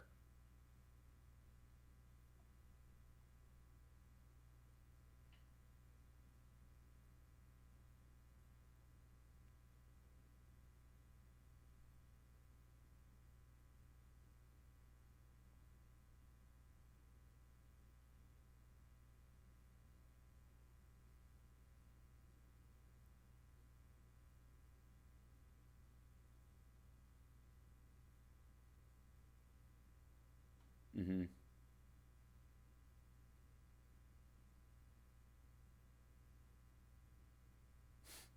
Thanks, WW.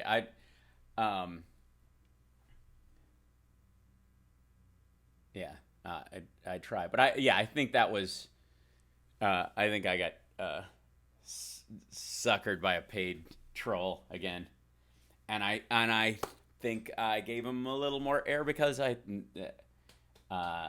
You have a little bit under a minute, and we still have Pat from Wisconsin. Okay. And I don't know if you want to take Keith.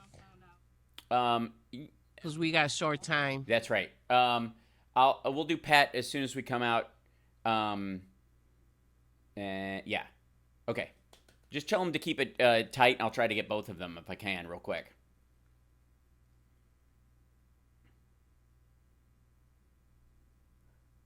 Yeah, Carl,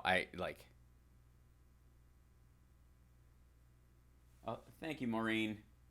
The meat chocolate cake. As a direct Alex Jones slam there. Nice. Well played.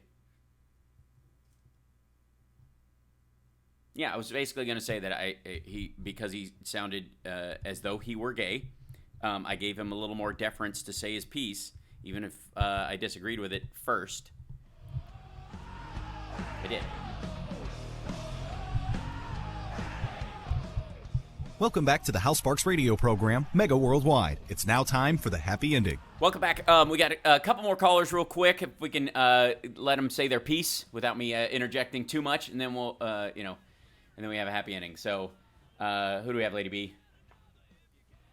We'll go with Pat first. Excellent. Hey, Pat, go ahead. Yes, I just want to throw out information I heard on another show, and I go into details, but the Gorsuch was put up for the reason because he is pro-opening our public lands, i.e. national parks and everything, to drilling and to timbering and all these things, in which case that's a legacy that is our legacy, and we got to fight to avoid that, because otherwise they are going to get vast amounts of money off the public. I completely agree. Yeah, nothing to add there. I appreciate the call back. I think, and it's no surprise that after he gets on, that's when they release this thing that they're gonna, do this. So basically, that when he tries to get this through, where they can mine and timber and destroy national landmarks and national parks, that it will go through the courts. When it gets up to the Supreme Court, hopefully they'll be able to tip it because Gorsuch is in there and he believes that. So I think that's a strategy. I think you're absolutely right. I appreciate the call. Let's grab one more call because we're running out of time. Because I got baited by a Bernie bot. We have Keith. Okay, hey Keith, go ahead. Hey Al, you're the best. I just want to. Thank you. I'm a Trump supporter, but I listen to you. I listen to you because you have the cleanest palate out of everybody on the left, and I listen to a lot of people, and I get what the guy's saying about droning on and on about this stuff. And maybe there's a little bit of that, but it's good to listen to the facts you said today were actually excellent. Thank you very much. I'm going to look it up. But there's this big thing going on in Berkeley. They're cutting free speech, and you guys need a platform. If you rally around that, I mean, I'm going to listen to you more, and I know a lot of my friends will, because we really didn't like voting for Trump, but that's the dance. So I hear what you're saying. I will say this, that when I'm no fan of Milo Yiannopoulos, obviously, but when he got, before his other comments came out, he was at DePaul and he got driven out by people there. And I said, look, I don't agree with what he's saying, but this no platform movement, I think, is unhealthy. I think the alternative should always be to have a corresponding event on the opposite side of campus to draw people with better ideas.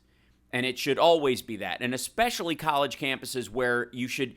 the airing of even uncomfortable ideas or uncomfortable aspects of history should be necessary to that, the educational process. So I think a lot of the violence that's going on at Berkeley in particular is more the Antifa movement, which I wouldn't call progressives or liberals who are fighting back against them. I think they get mixed in, but they're basically disruptors. And so, so I believe everybody in these days... if you look at Alex Jones, what he's complaining about, freaking out about, losing his ability to be on YouTube because of the fake news policies that they have, you don't lose your ability to be on YouTube. You just lose your ability to make money on it, to have the advertisers that sell big contracts to YouTube to have their stuff automatically laid over your programming. And that happens in every broadcast medium. So why should YouTube be special? You're not getting your free speech taken away. You have the right to yell it from a street corner all you want to. But if you're going to be on YouTube or whatever and you want to make money doing that, then you have to check what you're saying, especially when it comes to instigating violence or insisting on, people taking individual action and harming other people or confronting them specifically. So I'm glad you listened. I appreciate it, and I will always try to hold myself to as high a possible standard while still being funny. Thanks to everybody in the chat room today. You guys are awesome. Carl, Maureen, Tom, Natalie, Amos, and Billy for giving in the super chat. And, of course, everybody who's in there with us every week. Love you guys. Thank you, Lady B, for dealing with my technical difficulties today. Stick around for Dick K. You guys are awesome. Take care of yourselves and take care of somebody else. On to the next 100 days. Woo! We're going to make it, people. We're going to make it.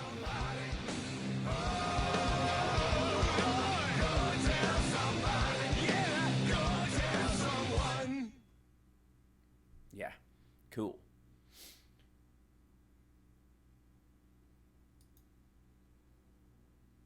Mm-hmm.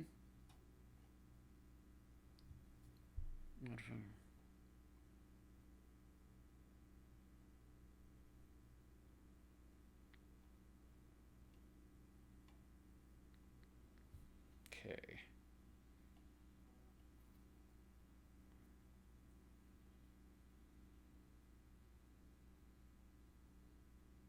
Mm-hmm.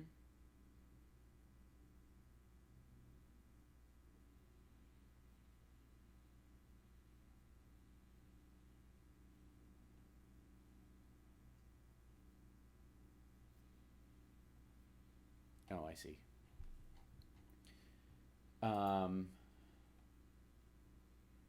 I appreciate that, Carl. I think use Bernie Bottas. Don't forget to gain support because there is a necessity for Democrats to return the economic. I agree, but that's not who I'm talking. I'm not talking about Bernie supporters. I didn't blanketly support everything that Obama did. I just appreciated him as a president and as a candidate overall. But I've been called an Obama bot. But I don't think that qualifies. I think it's the our way or the highway is how that relates. So yeah. I think, do bees have knees or fetlocks? The legs bend either way, I think. To marry, their food is delicious. It'll be the longest presidency, even if it lasts less than 4 years. I agree. Removal of Confederate monuments in Louisiana. I agree too. That's a great one. And so far as again, I think those Confederate monuments should be removed and put in a museum, so that people could go see what used to sit there and, kind of deal with that. I don't necessarily think they are the exact same as, Holocaust, statues of Goebbels or what, that kind of stuff. I think there is a difference. I don't think, not everyone who fought for the South was fighting that way. In a lot of ways, you wouldn't, it just gets complicated in how you break that down. Oh, this is my Masonic one. I was trying to go a little more subtle. Sons of Light, worldwide, with her little symbol there. Here, I'll hang this one out. This will make it in.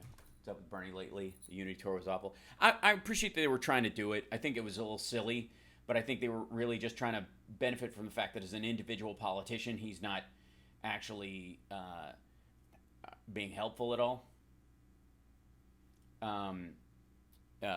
He's like he wasn't actually helping to get Democrats elected.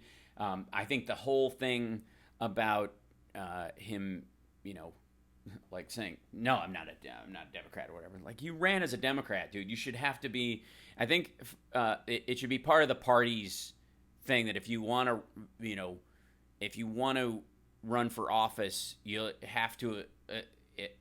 If you ever held office before, you should have to be in the party for an entire cycle before you can run. But if you've never run before, you should be at least registered to vote as one for as long as you legally had, or at least one cycle before that.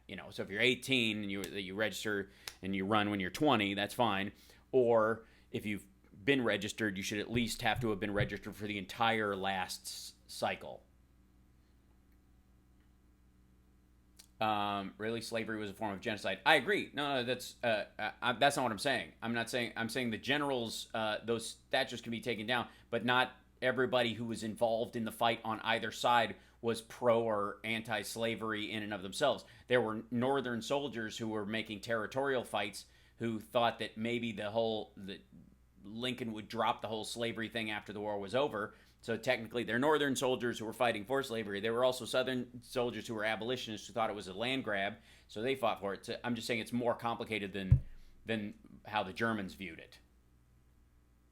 In World War II, that was straight up like, we need to grab this land and then this land and then this land and then this land. That was the point I'm making. I don't think it's identical. But I think if you're going to have a party, party affiliation has to exist, or it doesn't mean anything. It's why open primaries are a dumb idea.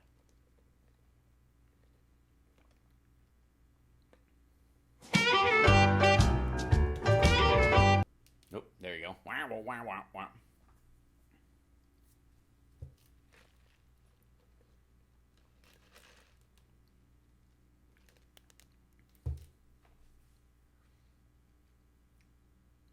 So I hope that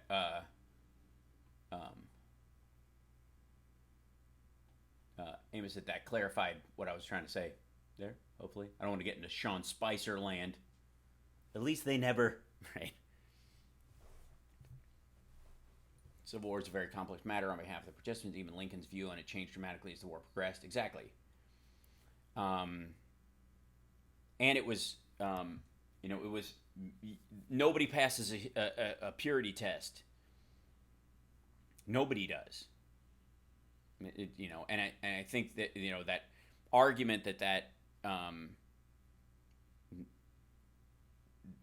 if you take down the monuments and you just destroy them flat out, then even to some degree the people who support what they think those people were for, and they were like the bigots and stuff, get to start this kind of underground idea that they're being erased as a people, this white genocide horseshit. Whereas I think it's a lot healthier if you have it in a museum and go, yeah, they used to venerate this dude, and here's what this dude believed. Over time, historically, a better way to go. So instead of straight up, Saddam Husseining the statues. Please don't go there. All right. Kevin's good. His cut is healing. Yeah, the weird thing about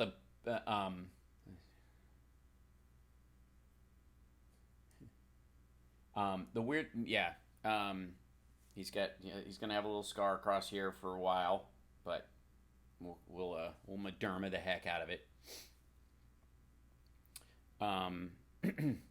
In China, when you go, they have in the British section, there's a sign that says "No dogs are Chinese" that the British put up. And now it's there, but it has a sign around it, and as a reminder. And I think it might have been cathartic to destroy it at some point, but I think it's better as a reminder.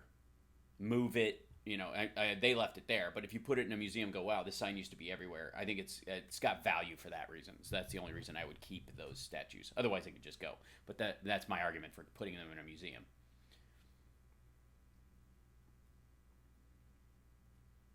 In the same way that you would do, I don't actually believe that, there's some sites where they have, a whites-only bathroom on the outside and they show the signs where they were. I think that whole thing should be removed and put in a building. So if you want to know about the history of it and you're interested or whatever, you can go and you can see it as it was, pretty much recreated. But the idea of having it there is kind of this constant... My problem with those things still being outside... leaving the monuments up or leaving those kind of things, is that there's a certain group of people who walk by them and go, one day, and those, it's almost like gives them weird false hope, the South will rise again crowd. And I think it's better to just,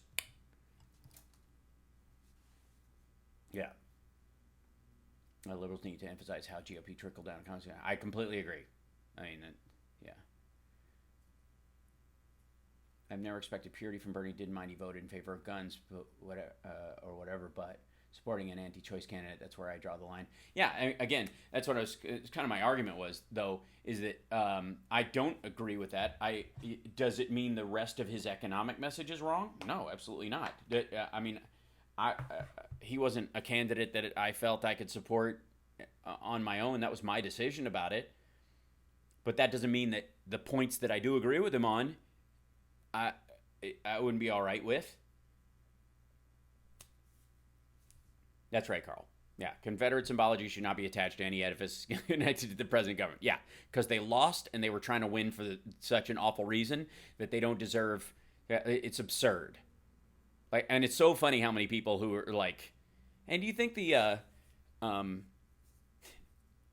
Do you think Super Bowl players on the losing team should get a winning ring too? No. Then why the hell should you have their flag up in front of a state house?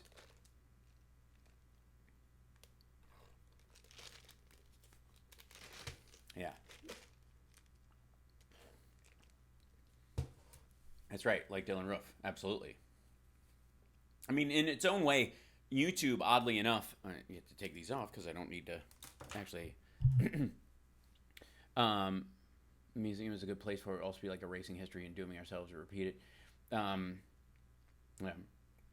I was thinking person, a realist can't support it or love a candidate 100%. Exactly. I mean, you're dealing, and that's where it gets into religiosity. That's one of the ongoing problems with kind of the identity politics that we deal with on progressives. When you got somebody like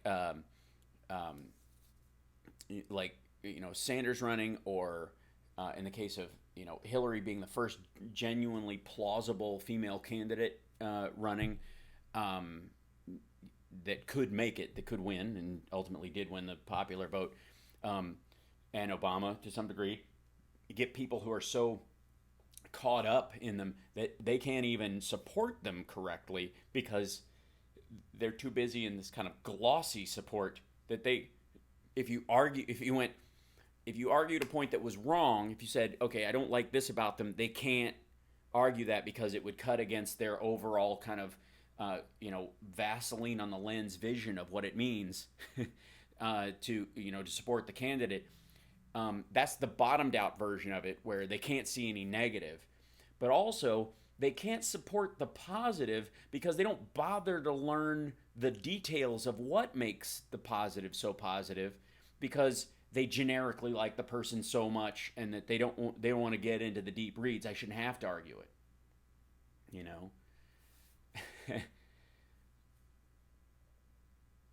So that let's see, what is it? Some of them truly believe the Confederacy fought for noble cause of states' rights. Even had someone argue that he was, and they still believe it to some degree too. And here's the problem here's my big problem with states' rights, is that's at the abdication of United States. You want all the benefits of being, and I'm not saying that people don't make this argument in good faith or actually believe it, but when you make a state's argument, you say that your state should have the right to operate as it wants at the detriment of the other states. Paul's just nuts. So that's the states' rights argument in and of itself is a fallacy, largely because once we became the United States, while there are cultural elements of certain parts of the country on a personal level that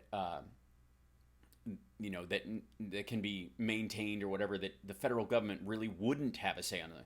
Every time that they, that's right, that they love to misquote the 10th Amendment, that's right, that they want to create this situation where they can just kind of pick and choose which laws to follow, pick and choose which, unifying aspects of the federal government to ignore or what have you. Now, we all could get elected, no problem. We just need to pick an office. Well, yeah. We might be getting there. We might, the way this stuff is going, like,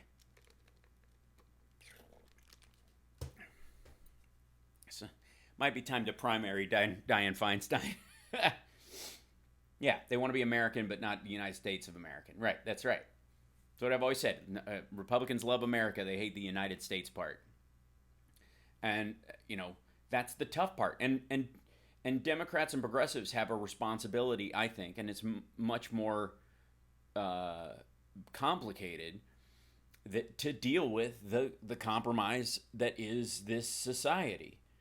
And on the one hand, I think the atheism on the left has created a fear of anti-religious fervor that drives the right towards that whole thing of Obama saying, like, cling to God and guns.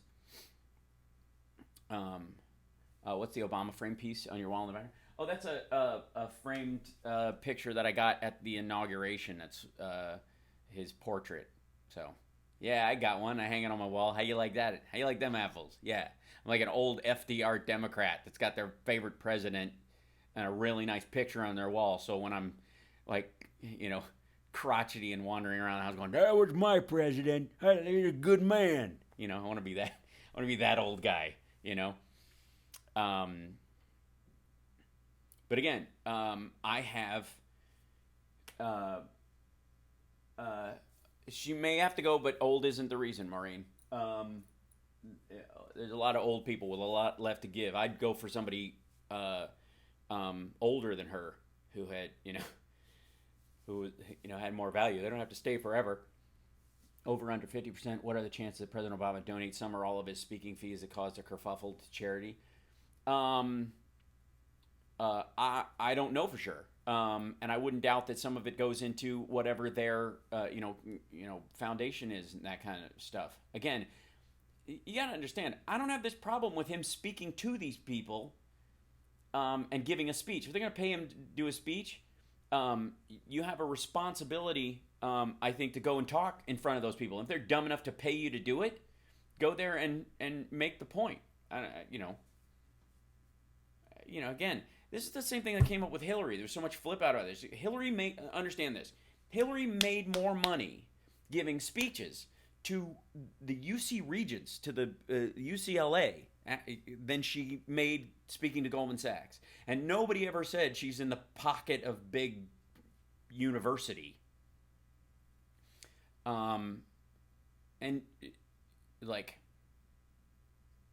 Yeah, he's absolutely starting to look better.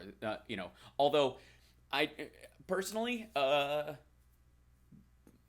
think I'd like to see him head the UN. I know that people will think that's the Antichrist coming to power, but for that reason, it's funny. And the action figures that are up here, these are, here I'll show you. These are Disney Infinity characters. I'll see if I can get them up there, if you can see them well enough. Disney has that system where you can play with these little characters and you put them in the game and they don't fall over. As you put them on this little stand, they play them in the game. They phased it out. They phased the whole system out, kind of. And I think in lieu of it, they're going to have a better system coming up. But personally, I think it's because the spatial awareness, like for little kids playing that kind of a game, is too much. Because after, like, Camden and I played the game for a little while because he likes playing some video games. We played him for a short while. Like, he took the heaviest nap I've ever seen him take in his life after that. And he was, like, drooling so tired. And I was like, I'm going to guess that that's just, like, there's a reason why there's a seizure warning on those kind of games. It's just not good for you. So I'm like, I think we're going to, keep that high and tight. So mainly we just play with the figurines now. Yeah. Like, I've never seen him nap that hard. And I was like, yeah, I don't think so. I think, we're going to find something else to play. Because I don't get car sick. I have zero inner ear issues, all that kind of stuff. I love 3D movies. I sit in the front row at movies and that kind of stuff. Maureen, one of the things we use sometimes is that, like, ABC mouse online, those, like, learning games and that kind of stuff. And some spatial awareness video games can be good because, like, when he was having trouble figuring out a remote control car physically, and he played one of those games for a little while, and suddenly he had an understanding of where backwards, forward, left, and right had in spatial awareness to where he was. It was almost instant. He picked it up. You have to pick and choose. But mainly I collected the Disney Infinity characters because they were great figurines and they were really cheap because they're getting rid of them. But mainly we don't really play with them.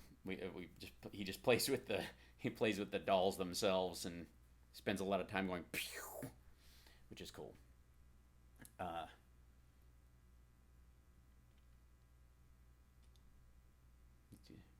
Get too dizzy close to the movie screen. Yeah, I like. Yeah.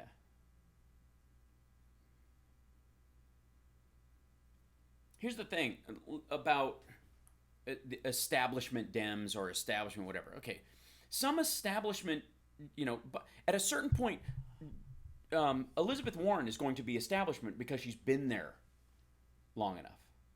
And yes, I am still flying, by the way. Just getting my hours, just checking them off. You tell me. I'm a pretty good dad. Funny how the people who have a beef with Obama getting foreign aid should have no problem with Trump's trips to Mar-a-Lago costing bucos of tax dollars. Absolutely.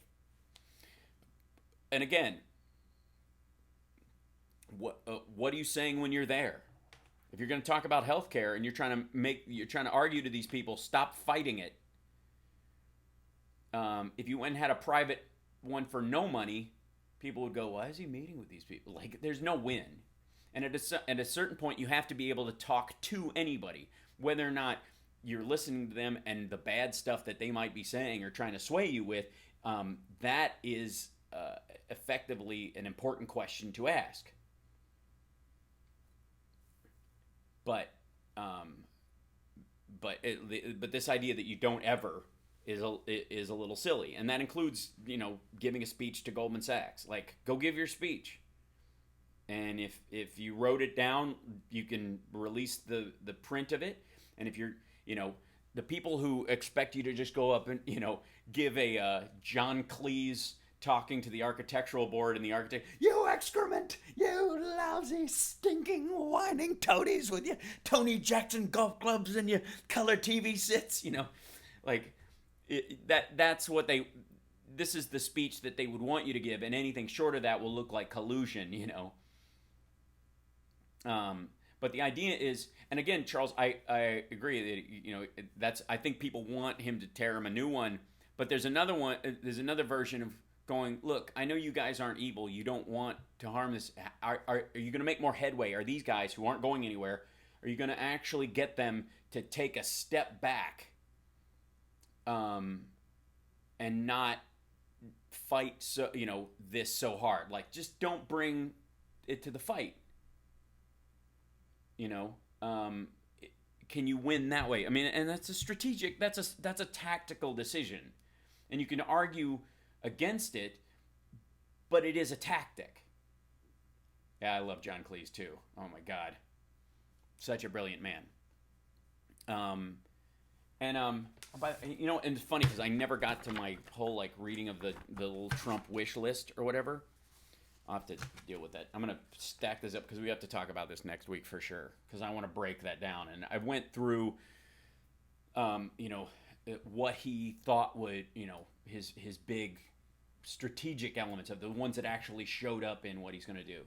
Also, speaking fees are another name for a preemptive bribe sometimes. Only if you're on the page already. And that's an assumption that you have to make about each issue within the issue. If you're for, like Sanders, you're for free university for everyone. Okay, that idea. Yeah, Faulty Towers is arguably the greatest sitcom ever, and based on a real person. And the girl who, the woman who played the kind of gopher staffer on there, Connie Booth. She and Cleese were a number back then, and they wrote that together, so based on a hotel they went to. But if you're saying, okay, we want free college for everybody or whatever, okay, these universities, okay, would universities, how would a university get its money then? Well, through government contracts and those kind of things, whatever. And then you go to that idea that, Jane Sanders is under investigation for fraud for the stuff she did at Burlington College. If university was free or subsidized by the government, she would be in a position to have her college reopened or open another subsidized one. Is that absolutely true? Yeah, it is. Does that mean she'd do it? Maybe. Does that mean that it's wrong to support a candidate who supports, free college or university on some level? No. Does it mean that if you disagree with it, or you think there's another way to get there, that you are doing it not because you're anti what Jane Sanders was doing, but what Bernie was doing, that kind of thing? Like, it's a much more. She's now a psychotherapist in London, from all she learned from working with John.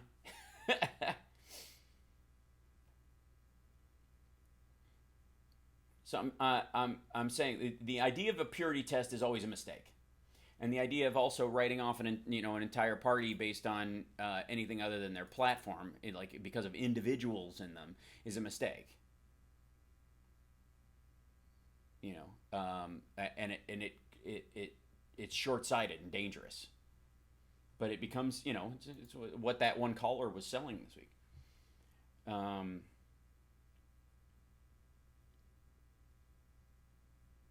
Not corporately owned Democrats.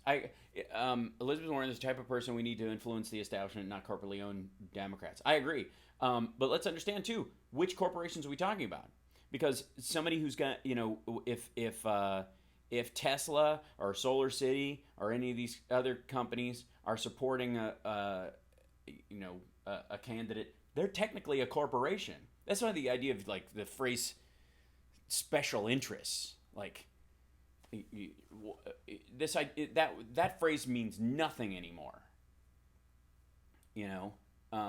Because if nurses are a special interest and Dow Chemical is a special interest, that phrase is absolutely meaningless. It is just a way that they can say both sides take money from special interests. Okay, well, there's a huge difference between the multinational petrochemical corporations and the teachers union. But special interests, it's all about the special interests, people's special interests and their special interests. Some special interests are necessary. That orphan disease bill that I talked about, that Jack Klugman pushed for, that was a special interest. There's a lot of diseases that don't get enough funding in curing them, that are horribly debilitating, that they haven't looked for a cure for because they're rare enough, totally devastate entire families, but the individual rate of them is very small. Family member gets this disease, born with spina bifida or a disease like that, and because of that, the entire family is affected by that. Your dreams are now effectively on hold, and you spend the majority of your life and your wages and your health insurance up taking care of this one person. On paper, only one person out of 40,000 or whatever is getting this, but when it happens, 30 people are affected. So the generalized effect on the economy and all that kind of stuff are actually affected. So they made this bill, the Orphan Disease Act, I think it was called initially, and Klugman went down and got Orrin Hatch to sign on to it, who was actually blocking it ultimately. And arguably, you could say that's a special interest, because it's rare enough where not a lot of people have to deal with it. Apparently, we've got completely $15 minimum wage across the board on the Democratic side now. Everybody's on board, at least since Perez has taken over, that it is now officially a platform. It's part of the platform.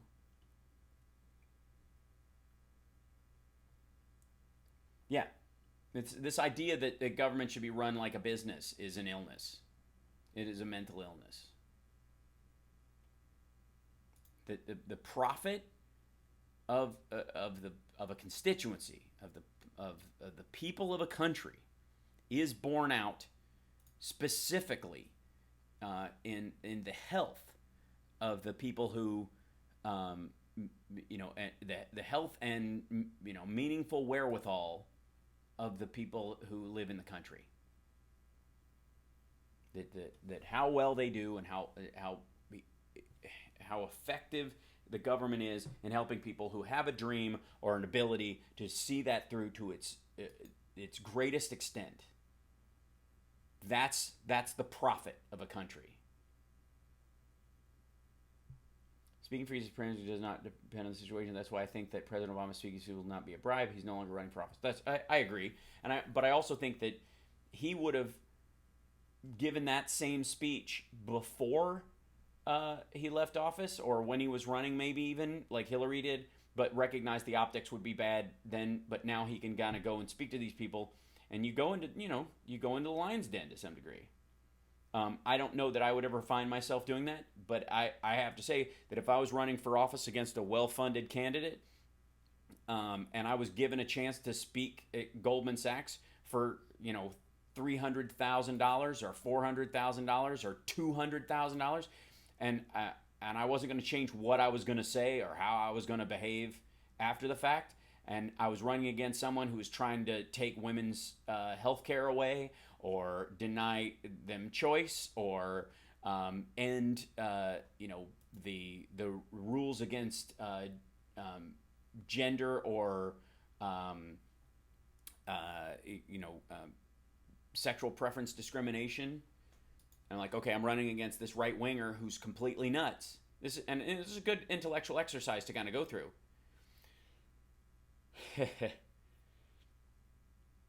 And this is a question for you. Yeah, running government like a business is a flawed concept. Absolutely. It just falls apart at first glance. Speaking of corporations like the ones who own the Koch brothers, who have been trying to get fossil fuels is necessary. I completely agree.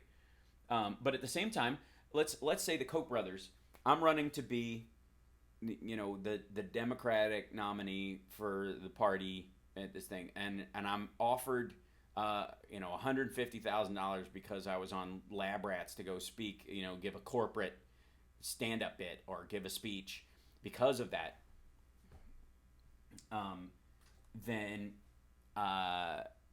And I needed money to run against somebody who I believed would be detrimental to the rights of the people I am running to represent. And he had way more money than I did, or he was backed by the Heritage Foundation or something like that. And that money could make the difference between me being able to run ads in certain districts or not. That's a tough one. And the military-industrial complex members make more profits in an uncertain world racked by small wars around the world.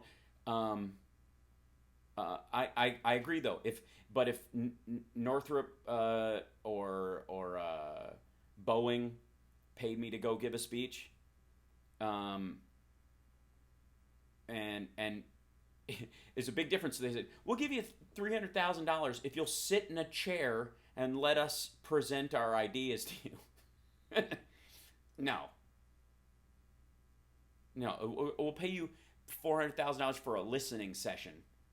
No, I'm going to get it up there and I'm going to give a speech. Now, the difference is, and especially I think post Hillary going through this process, the smart thing would be to give the transcripts, the original, writing of the speech. Raytheon, Boeing, those guys. If they asked me to give a speech to them, I would absolutely give a speech to them. I would give them the original draft of the speech. Now, if I, like a transcript, because I varied what I was saying, or I just, changed something here or there, after the fact as an aside or something, that's arguable whether I would put that in because context is everything and people could read it. But I'm making that point. Like, would you do that? Would you go, no, I would rather go down swinging and not have enough money to run ads against somebody who was just obliterating you in different districts, or just overwhelming volume of stuff. My YouTube stopped. Thanks for another great show. Hal, I've been missing the last couple of weeks because the bar mitzvahs in the leg chat. Thank you, Norman. Thanks for being there. Be well.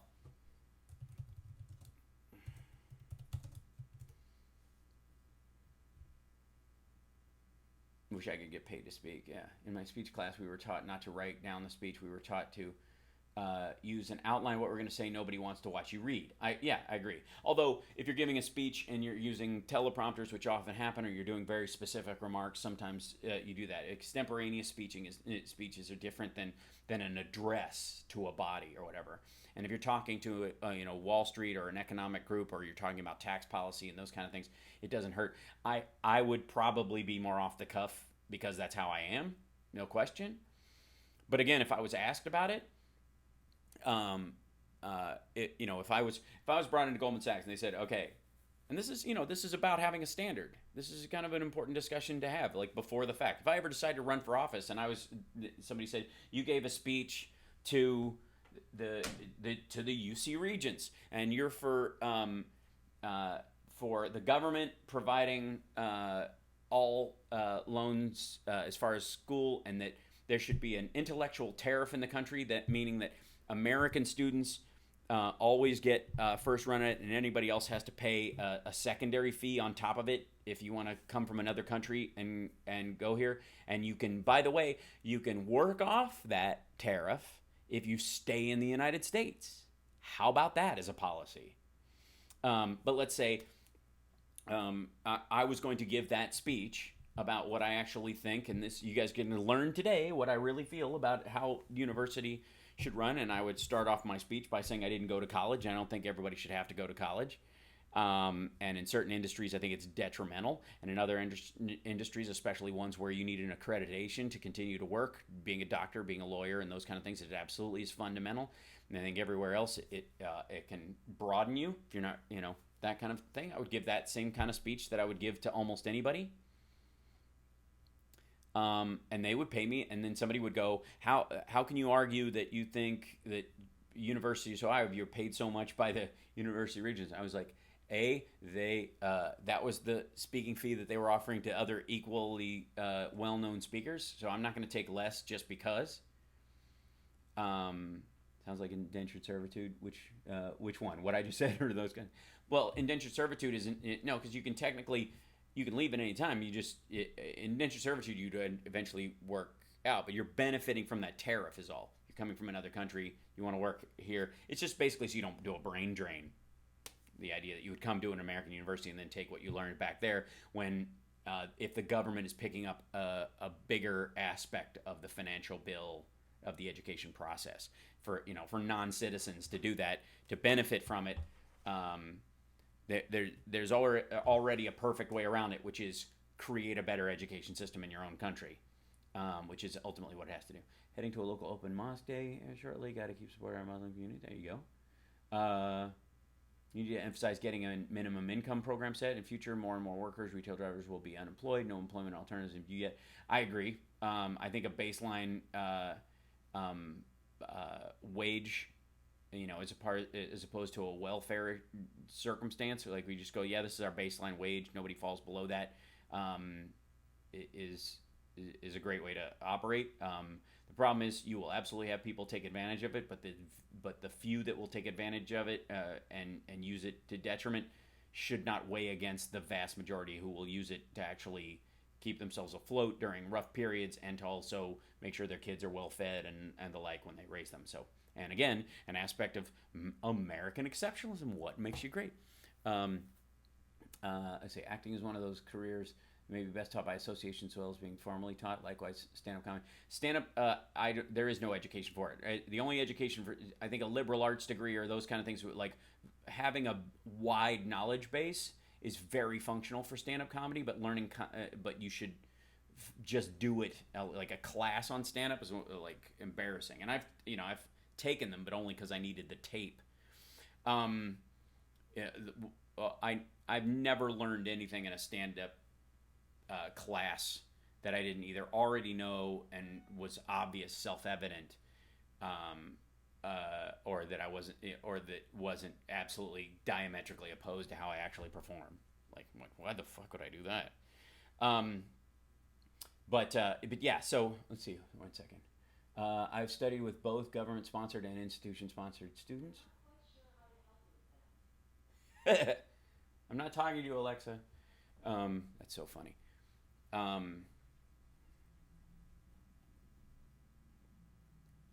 necessary level of military technology needed for defense. I appreciate the F-22 despite its growing pains, and the airframe is solid despite it.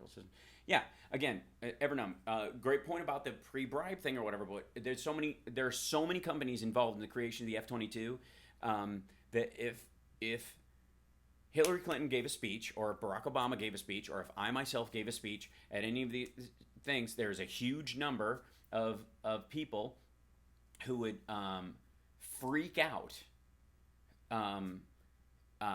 if they said, "Aha, you went and spoke to them." Like, yeah, I spoke at them, not with them, and I need them to hear our point of view firsthand. And if they're gonna, I'm not gonna go there for free and knock on their door.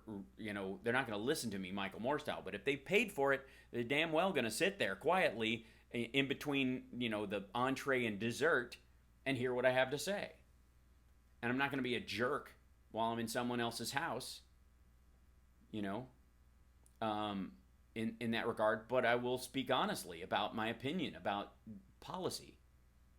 Yeah.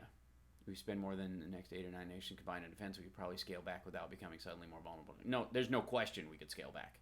We could cut our defense spending in half and still be way ahead of every other country. The problem is, if we did, the people that we buy that stuff from would just go to another country or try to, make up that shortfall by operating with people who pay under the table, which is already a problem. It would just exacerbate it. So we're basically paying ransom to a lot of the military-industrial complex.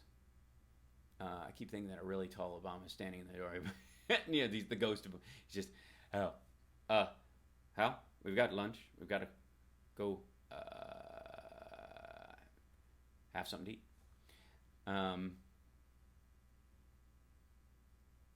The military is already too large and powerful. Somebody like Trump would be persuaded to use it. Pentagon. You can't audit the Pentagon though, because by showing how stuff is funded, the quote unquote enemy, any other actor, by showing where the dollars are spent, you can tell what technology we're prioritizing, and therefore specifically how much. That's why nobody paid $500 for a hammer. That's just where all the black money was hidden. More and more social wealth will be created by robotics and artificial intelligence. Algorithm, tribal model of sharing wealth broadly is a better choice, in my opinion. I agree, Tom. Money's going to be ridiculous in about 50 years, and maybe even sooner. Brock looks like he's coveting your action figures. That's right. How? I would like to borrow those.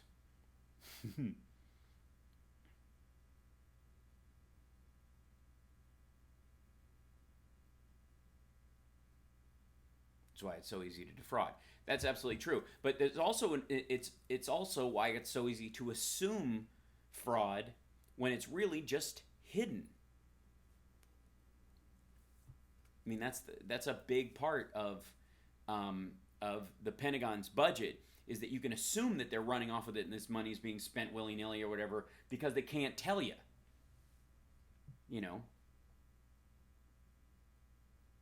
Our economy is slowing because people are scared, so they're not making major purchases. If your health insurance will be gone, better keep your money in the bank. That's true. That'll be a big part. And gas is going up. The Russians built could shoot guns and drive a car. Yikes.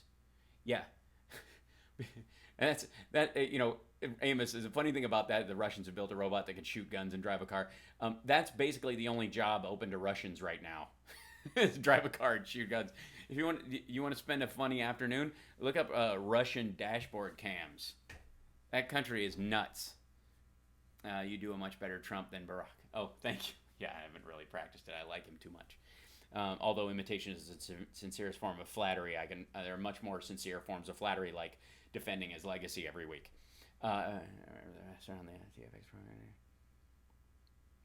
Maybe the government does have a lot of phones, but no, not all of them. But they definitely have an algorithm looking for certain words and certain combinations, and if they happen enough, there's an automatic pickup. And that's why when they say that, when you hear that members of the Trump organization were hold on, I want to get something real quick. I want to see if I can find something. Talk amongst yourselves.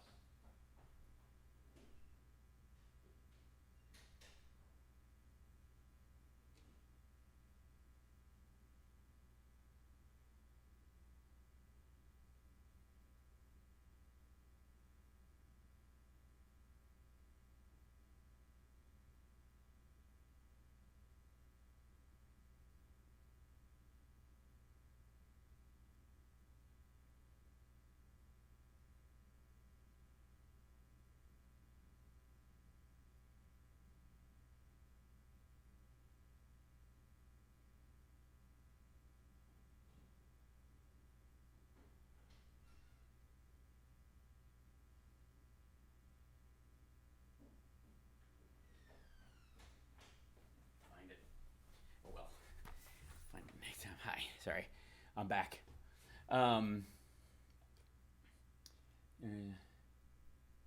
He's gone. The chat is all ours. Da-da-da.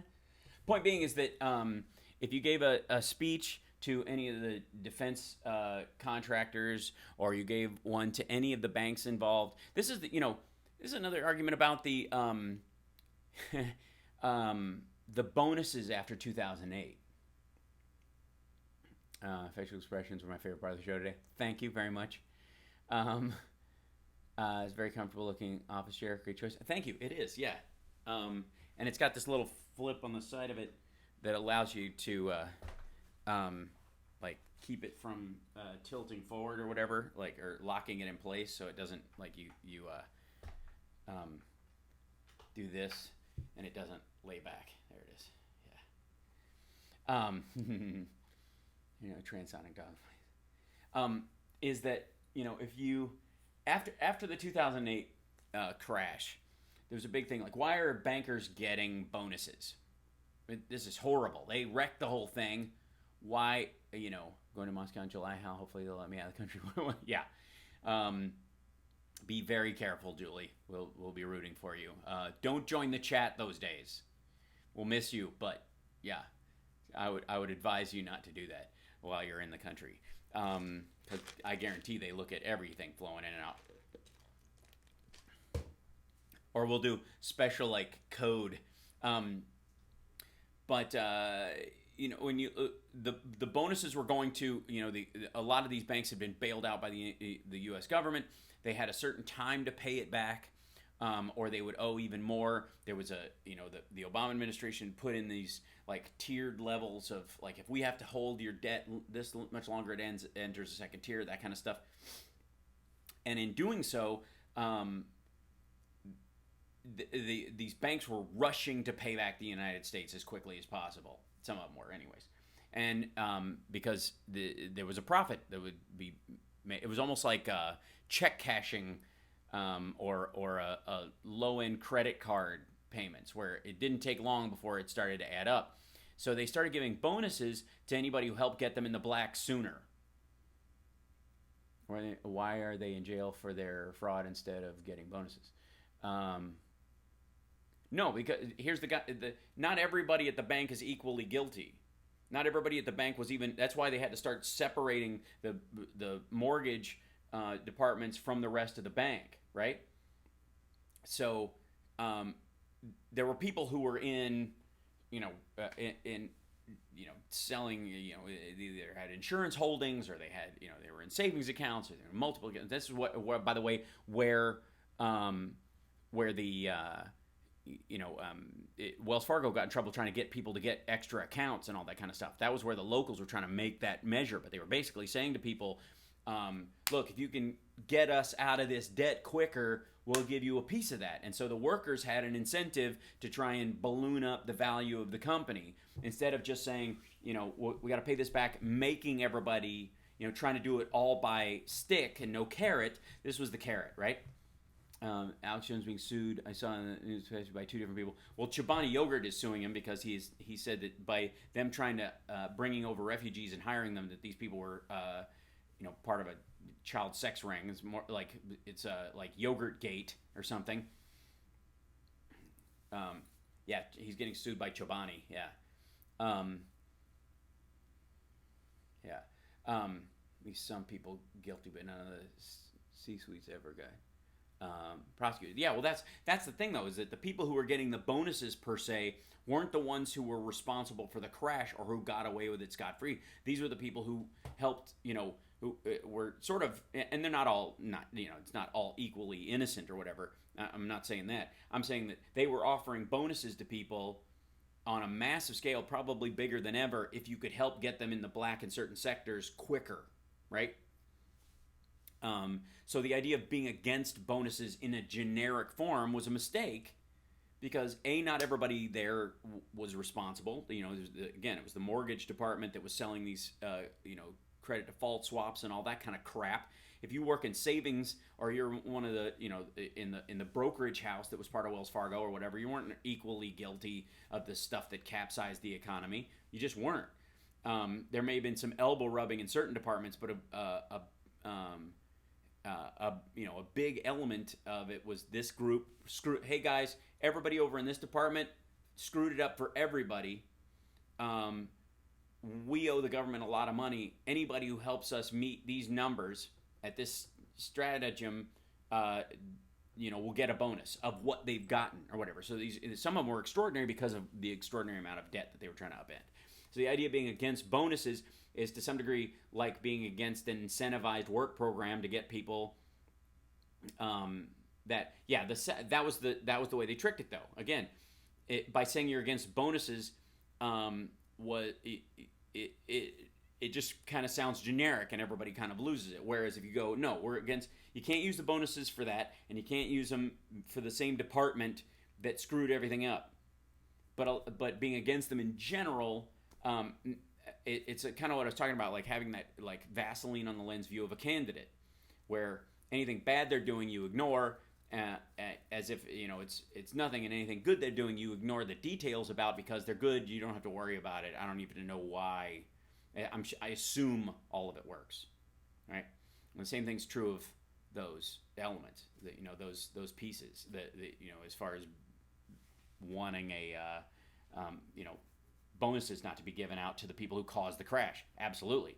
Giving them out to make up for salary shortfalls for people who they just stay where they were, even though they were responsible for it, absolutely. But also, if you worked in the brokerage house, or you worked in corporate bank accounts, you got a huge new client for the bank that would make a huge difference in the bottom line or whatever. But the government had said, yeah, you can't pay this guy, the VP of corporate accounts any more than this amount. You go, well, we're gonna, but he is one of the reasons why we're going to be able to pay the government back. We're going to bonus him for that. So the argument is being against it in generic terms is just, it just sounds like blind economic populism without any root. And you have to say, no, it's rooted in genuine economic populism. I think if somebody works really hard at their company, we shouldn't put an artificial ceiling on what they can make. If they're making money legally and they're doing their stuff, that should be fine for everybody. But you can't use that person doing the right thing within the context of their company as cover to balloon the salaries of these idiots over here. Does that make sense? And that's what they were doing. Because everybody who was against bonuses was just vaguely, openly against bonuses, and everybody who was for them didn't care about the details. Where the details are important. That's why it was so irritating when Trump this week said, "Oh, I'm a detail-oriented person, but I had no idea." Like, jerk, like, unbelievable. So there you go. So that's my opinion about as far as giving speeches, and people can play this tape of me back and bleep out the couple of swear words that I had when I decided to run for office one day and go, "See, I told you he was fine with giving speeches to all the time." Yeah. And here's what I said, and here's what I believe. And it's behind closed doors, meetings that you don't put on your record, or you don't allow people to see who came and went.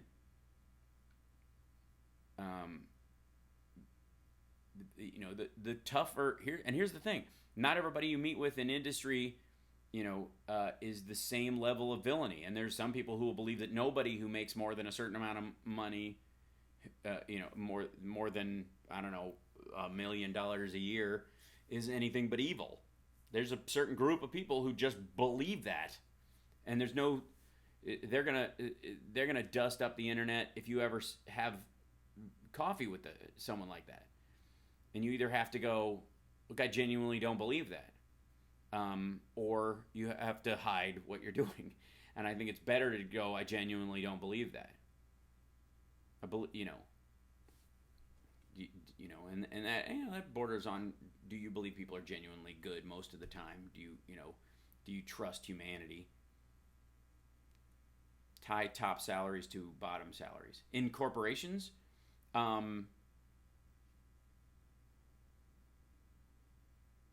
Yeah, I mean, that's up to shareholders. If it's a privately owned company or if it's on the stock exchange.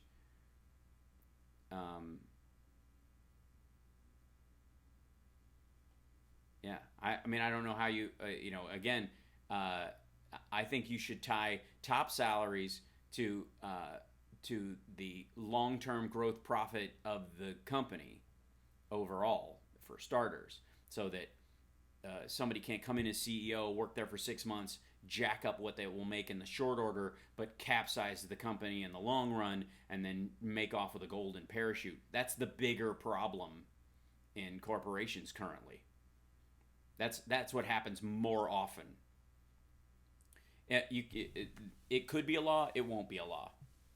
Tying, I think it should be part of every shareholder agreement, but I don't think you'll ever get that to be a law in the United States. I don't. And I think the pressure on companies about that should have a lot happen more from a vote with your dollars circumstance. That too, in addition to environmental sustainability. I think ultimately there should be if I were to run a company and I had a CEO who was making millions of dollars a year, which I'm not against the idea of a CEO making that kind of money, but I would say that the stock that they get in the company in lieu of pay, for example, that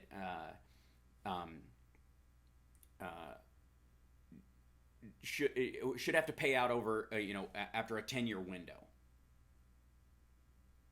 The company will have to have continued to benefit from policies set in place while you're working there or whatever over the period of time that you're there, and have a tiered voting amount or a tiered value amount based on either controlling interest in the company after the fact, after you leave, or something depending on how you. We need to repeal the Reagan law, letting them get paid with stock. No, I think they should be able to get paid with stock. I just don't think they should be allowed to cash out of it before 10 years is up, after they leave.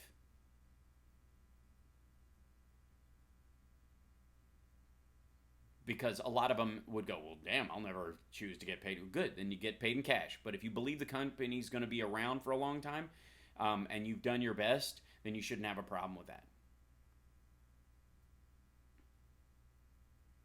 That's right. So it behooves them to make the stock value rise long term. Yeah, proxy shares. That it has to have some depth to it. That you want the company to stick around so that workers have some sense of security while they're working there.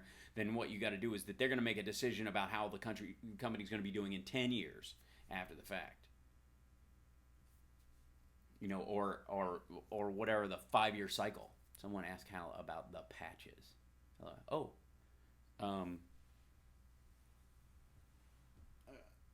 Got them. Here. That's what they look like. They came in. Awesome.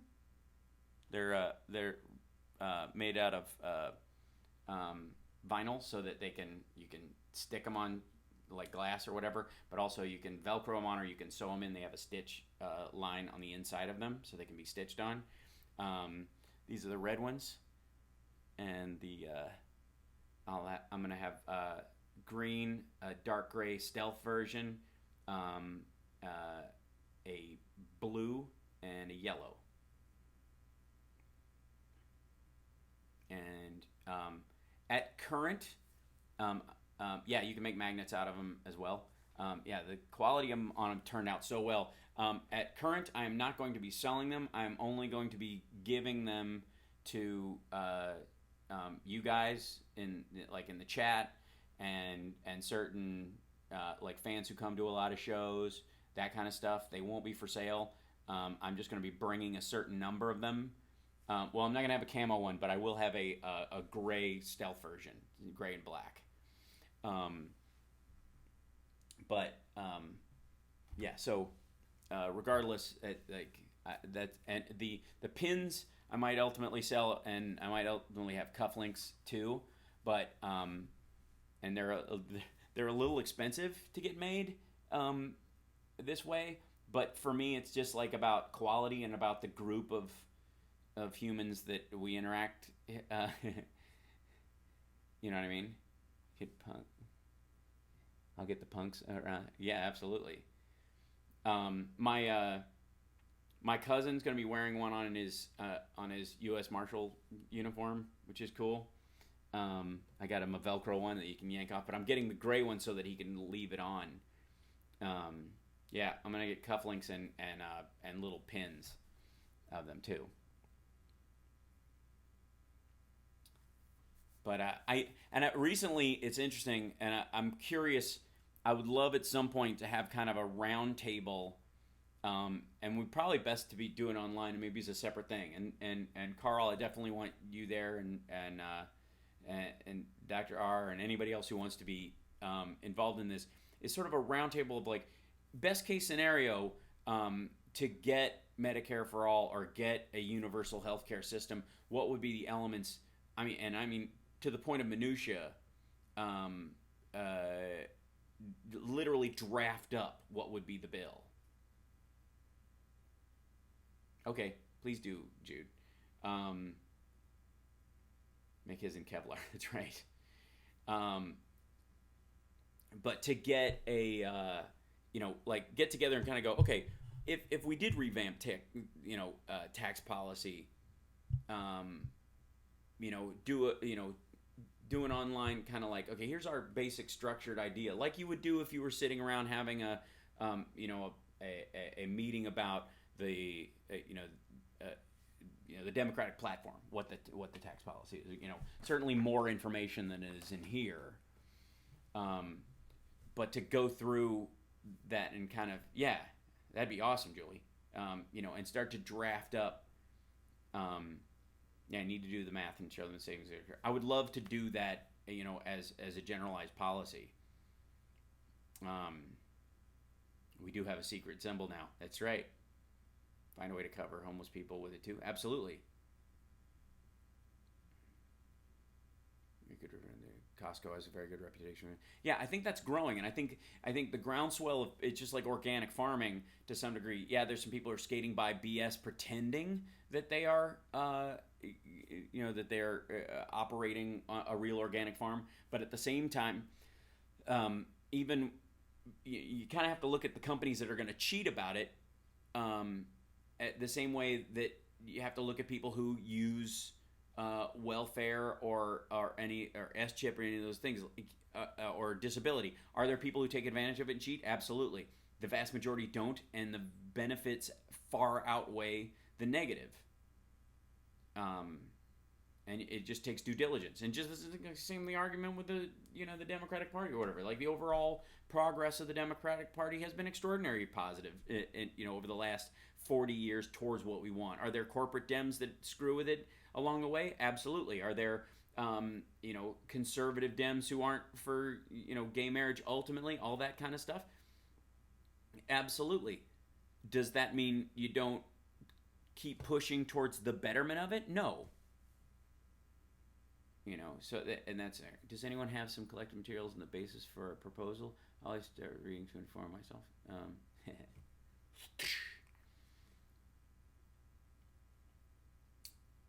You can download the Affordable Care Act to start with, and we could start dealing with what we would mark up and improve in that, and widen the ability to expand Medicare under the current law as much as possible. And what it takes to police the cheaters like Medicare. Yeah, it's in there. It's so small compared to the upside of it. Anyways, I've kept you guys another hour past the show again, and I appreciate you guys sticking around in here and having this discussion. It's almost becoming like a secondary part of the show that's just as important as the overall first part. And the health insurance is very important. Some experience just to pay for tests, doctor visits, the whole car accident thing is taking way too long. You need money. It's not free. That's right. Medicare all through your wages. That's right. You talk with the chat. So cool. I'm glad you guys are here. And that's the amazing part. It's the best part. We'll create jobs. Okay, yeah, it's an important part of it. I can't buy anything there without their card. It's blasphemy. But that's how they, by being a member, that's how they, it's the loyalty program at Starbucks or something taken to the next step. Costco, you become a member. There's that, is it called Ray, the hiking company? By paying a little fee, enough people do that, they tap down the overall cost of stuff because they have a guaranteed customer base. There's nothing wrong with that because you can always opt not to and pay the extra, the more costly version of it. There you go. Talkster chatters, tune in to her tomorrow. Rez, please, Talkster chatters too, tune in tomorrow, 4 p.m. Oh, nice. Okay, cool. Medicare for all, but I think it's going to have to be phased in incrementally, perhaps by lowering the age for eligibility initially. I think that's right, Carl. I think, I completely agree. And again, that's has a t-shirt coming. It's good, actually. I ordered some test versions of the t-shirt. I'm wearing them a lot and washing them a bunch to see how they boil in. Please go jump in the pool. It's a great idea. All right, I'll let you guys go. You guys are awesome. Thanks for sticking around and having this conversation. And thanks for all the super chats today. I love you guys for that. Really appreciate it. Just awesome. And we'll keep hammering at this. Obama's strategy worked. The GOP is having an awful time getting rid of Obamacare. Absolutely. You're absolutely right, Tom. That's the thing that the most underappreciated or unappreciated. I have to come up with a clever acronym for the House Parks patch bearers. Yeah. Oh, I've got one. Don't worry. Well, I'll release it when the time is right. No complaints from me. It's the closest I get to talk to you, other than see if my tweets and snaps I send you. There you go, Power Surge. So So thank you guys so much. And we'll I'll set up maybe a special. Maybe announce next week or something on the show that would, like, let's say the following Tuesday or something, we're going to have an afternoon chat or whatever, to kind of, almost like a town hall about how to get us closer to Medicare for all, or a more sound public and private mix or what have you, like really hash out the details of what would actually work. I think it would be awesome. Thank you, Julie. And I appreciate you. And again, I'm dead serious. When you're in Russia, don't join the chat or do it in code or something. We'll figure it out. I hope 46 is sexy. I'm 40. I'll be 48 in September. I think I'm doing all right. And then we'll do tweet ups in the cities where everybody is, and then that's where I'll hand out the patches for whatever it is, because there's actually going to be the colors are going to be different things. And the blue one will be the fact that will be my democracy patch. So that we'll wear the blue ones. You guys will wear the blue ones who are involved in the political fight. So there you go. Yeah, that's what I'm saying. It's gonna be a specific time. We'll kind of hash that out in the after show next weekend, perhaps. I think that could work. Because I'm here next Saturday, so I don't have to worry about the secondary technological stuff once it works. Yeah, VPN is what I was saying. 58 and 9. Nice, Charles. We're exactly 10 apart. That's great. You guys are all babies. 16 October, 16 in August. Good people. I hope chatters have a great week. Yeah. Just turned 48 last week. Awesome, Donna. Carl, your birthday was last month? I had no idea. Happy birthday.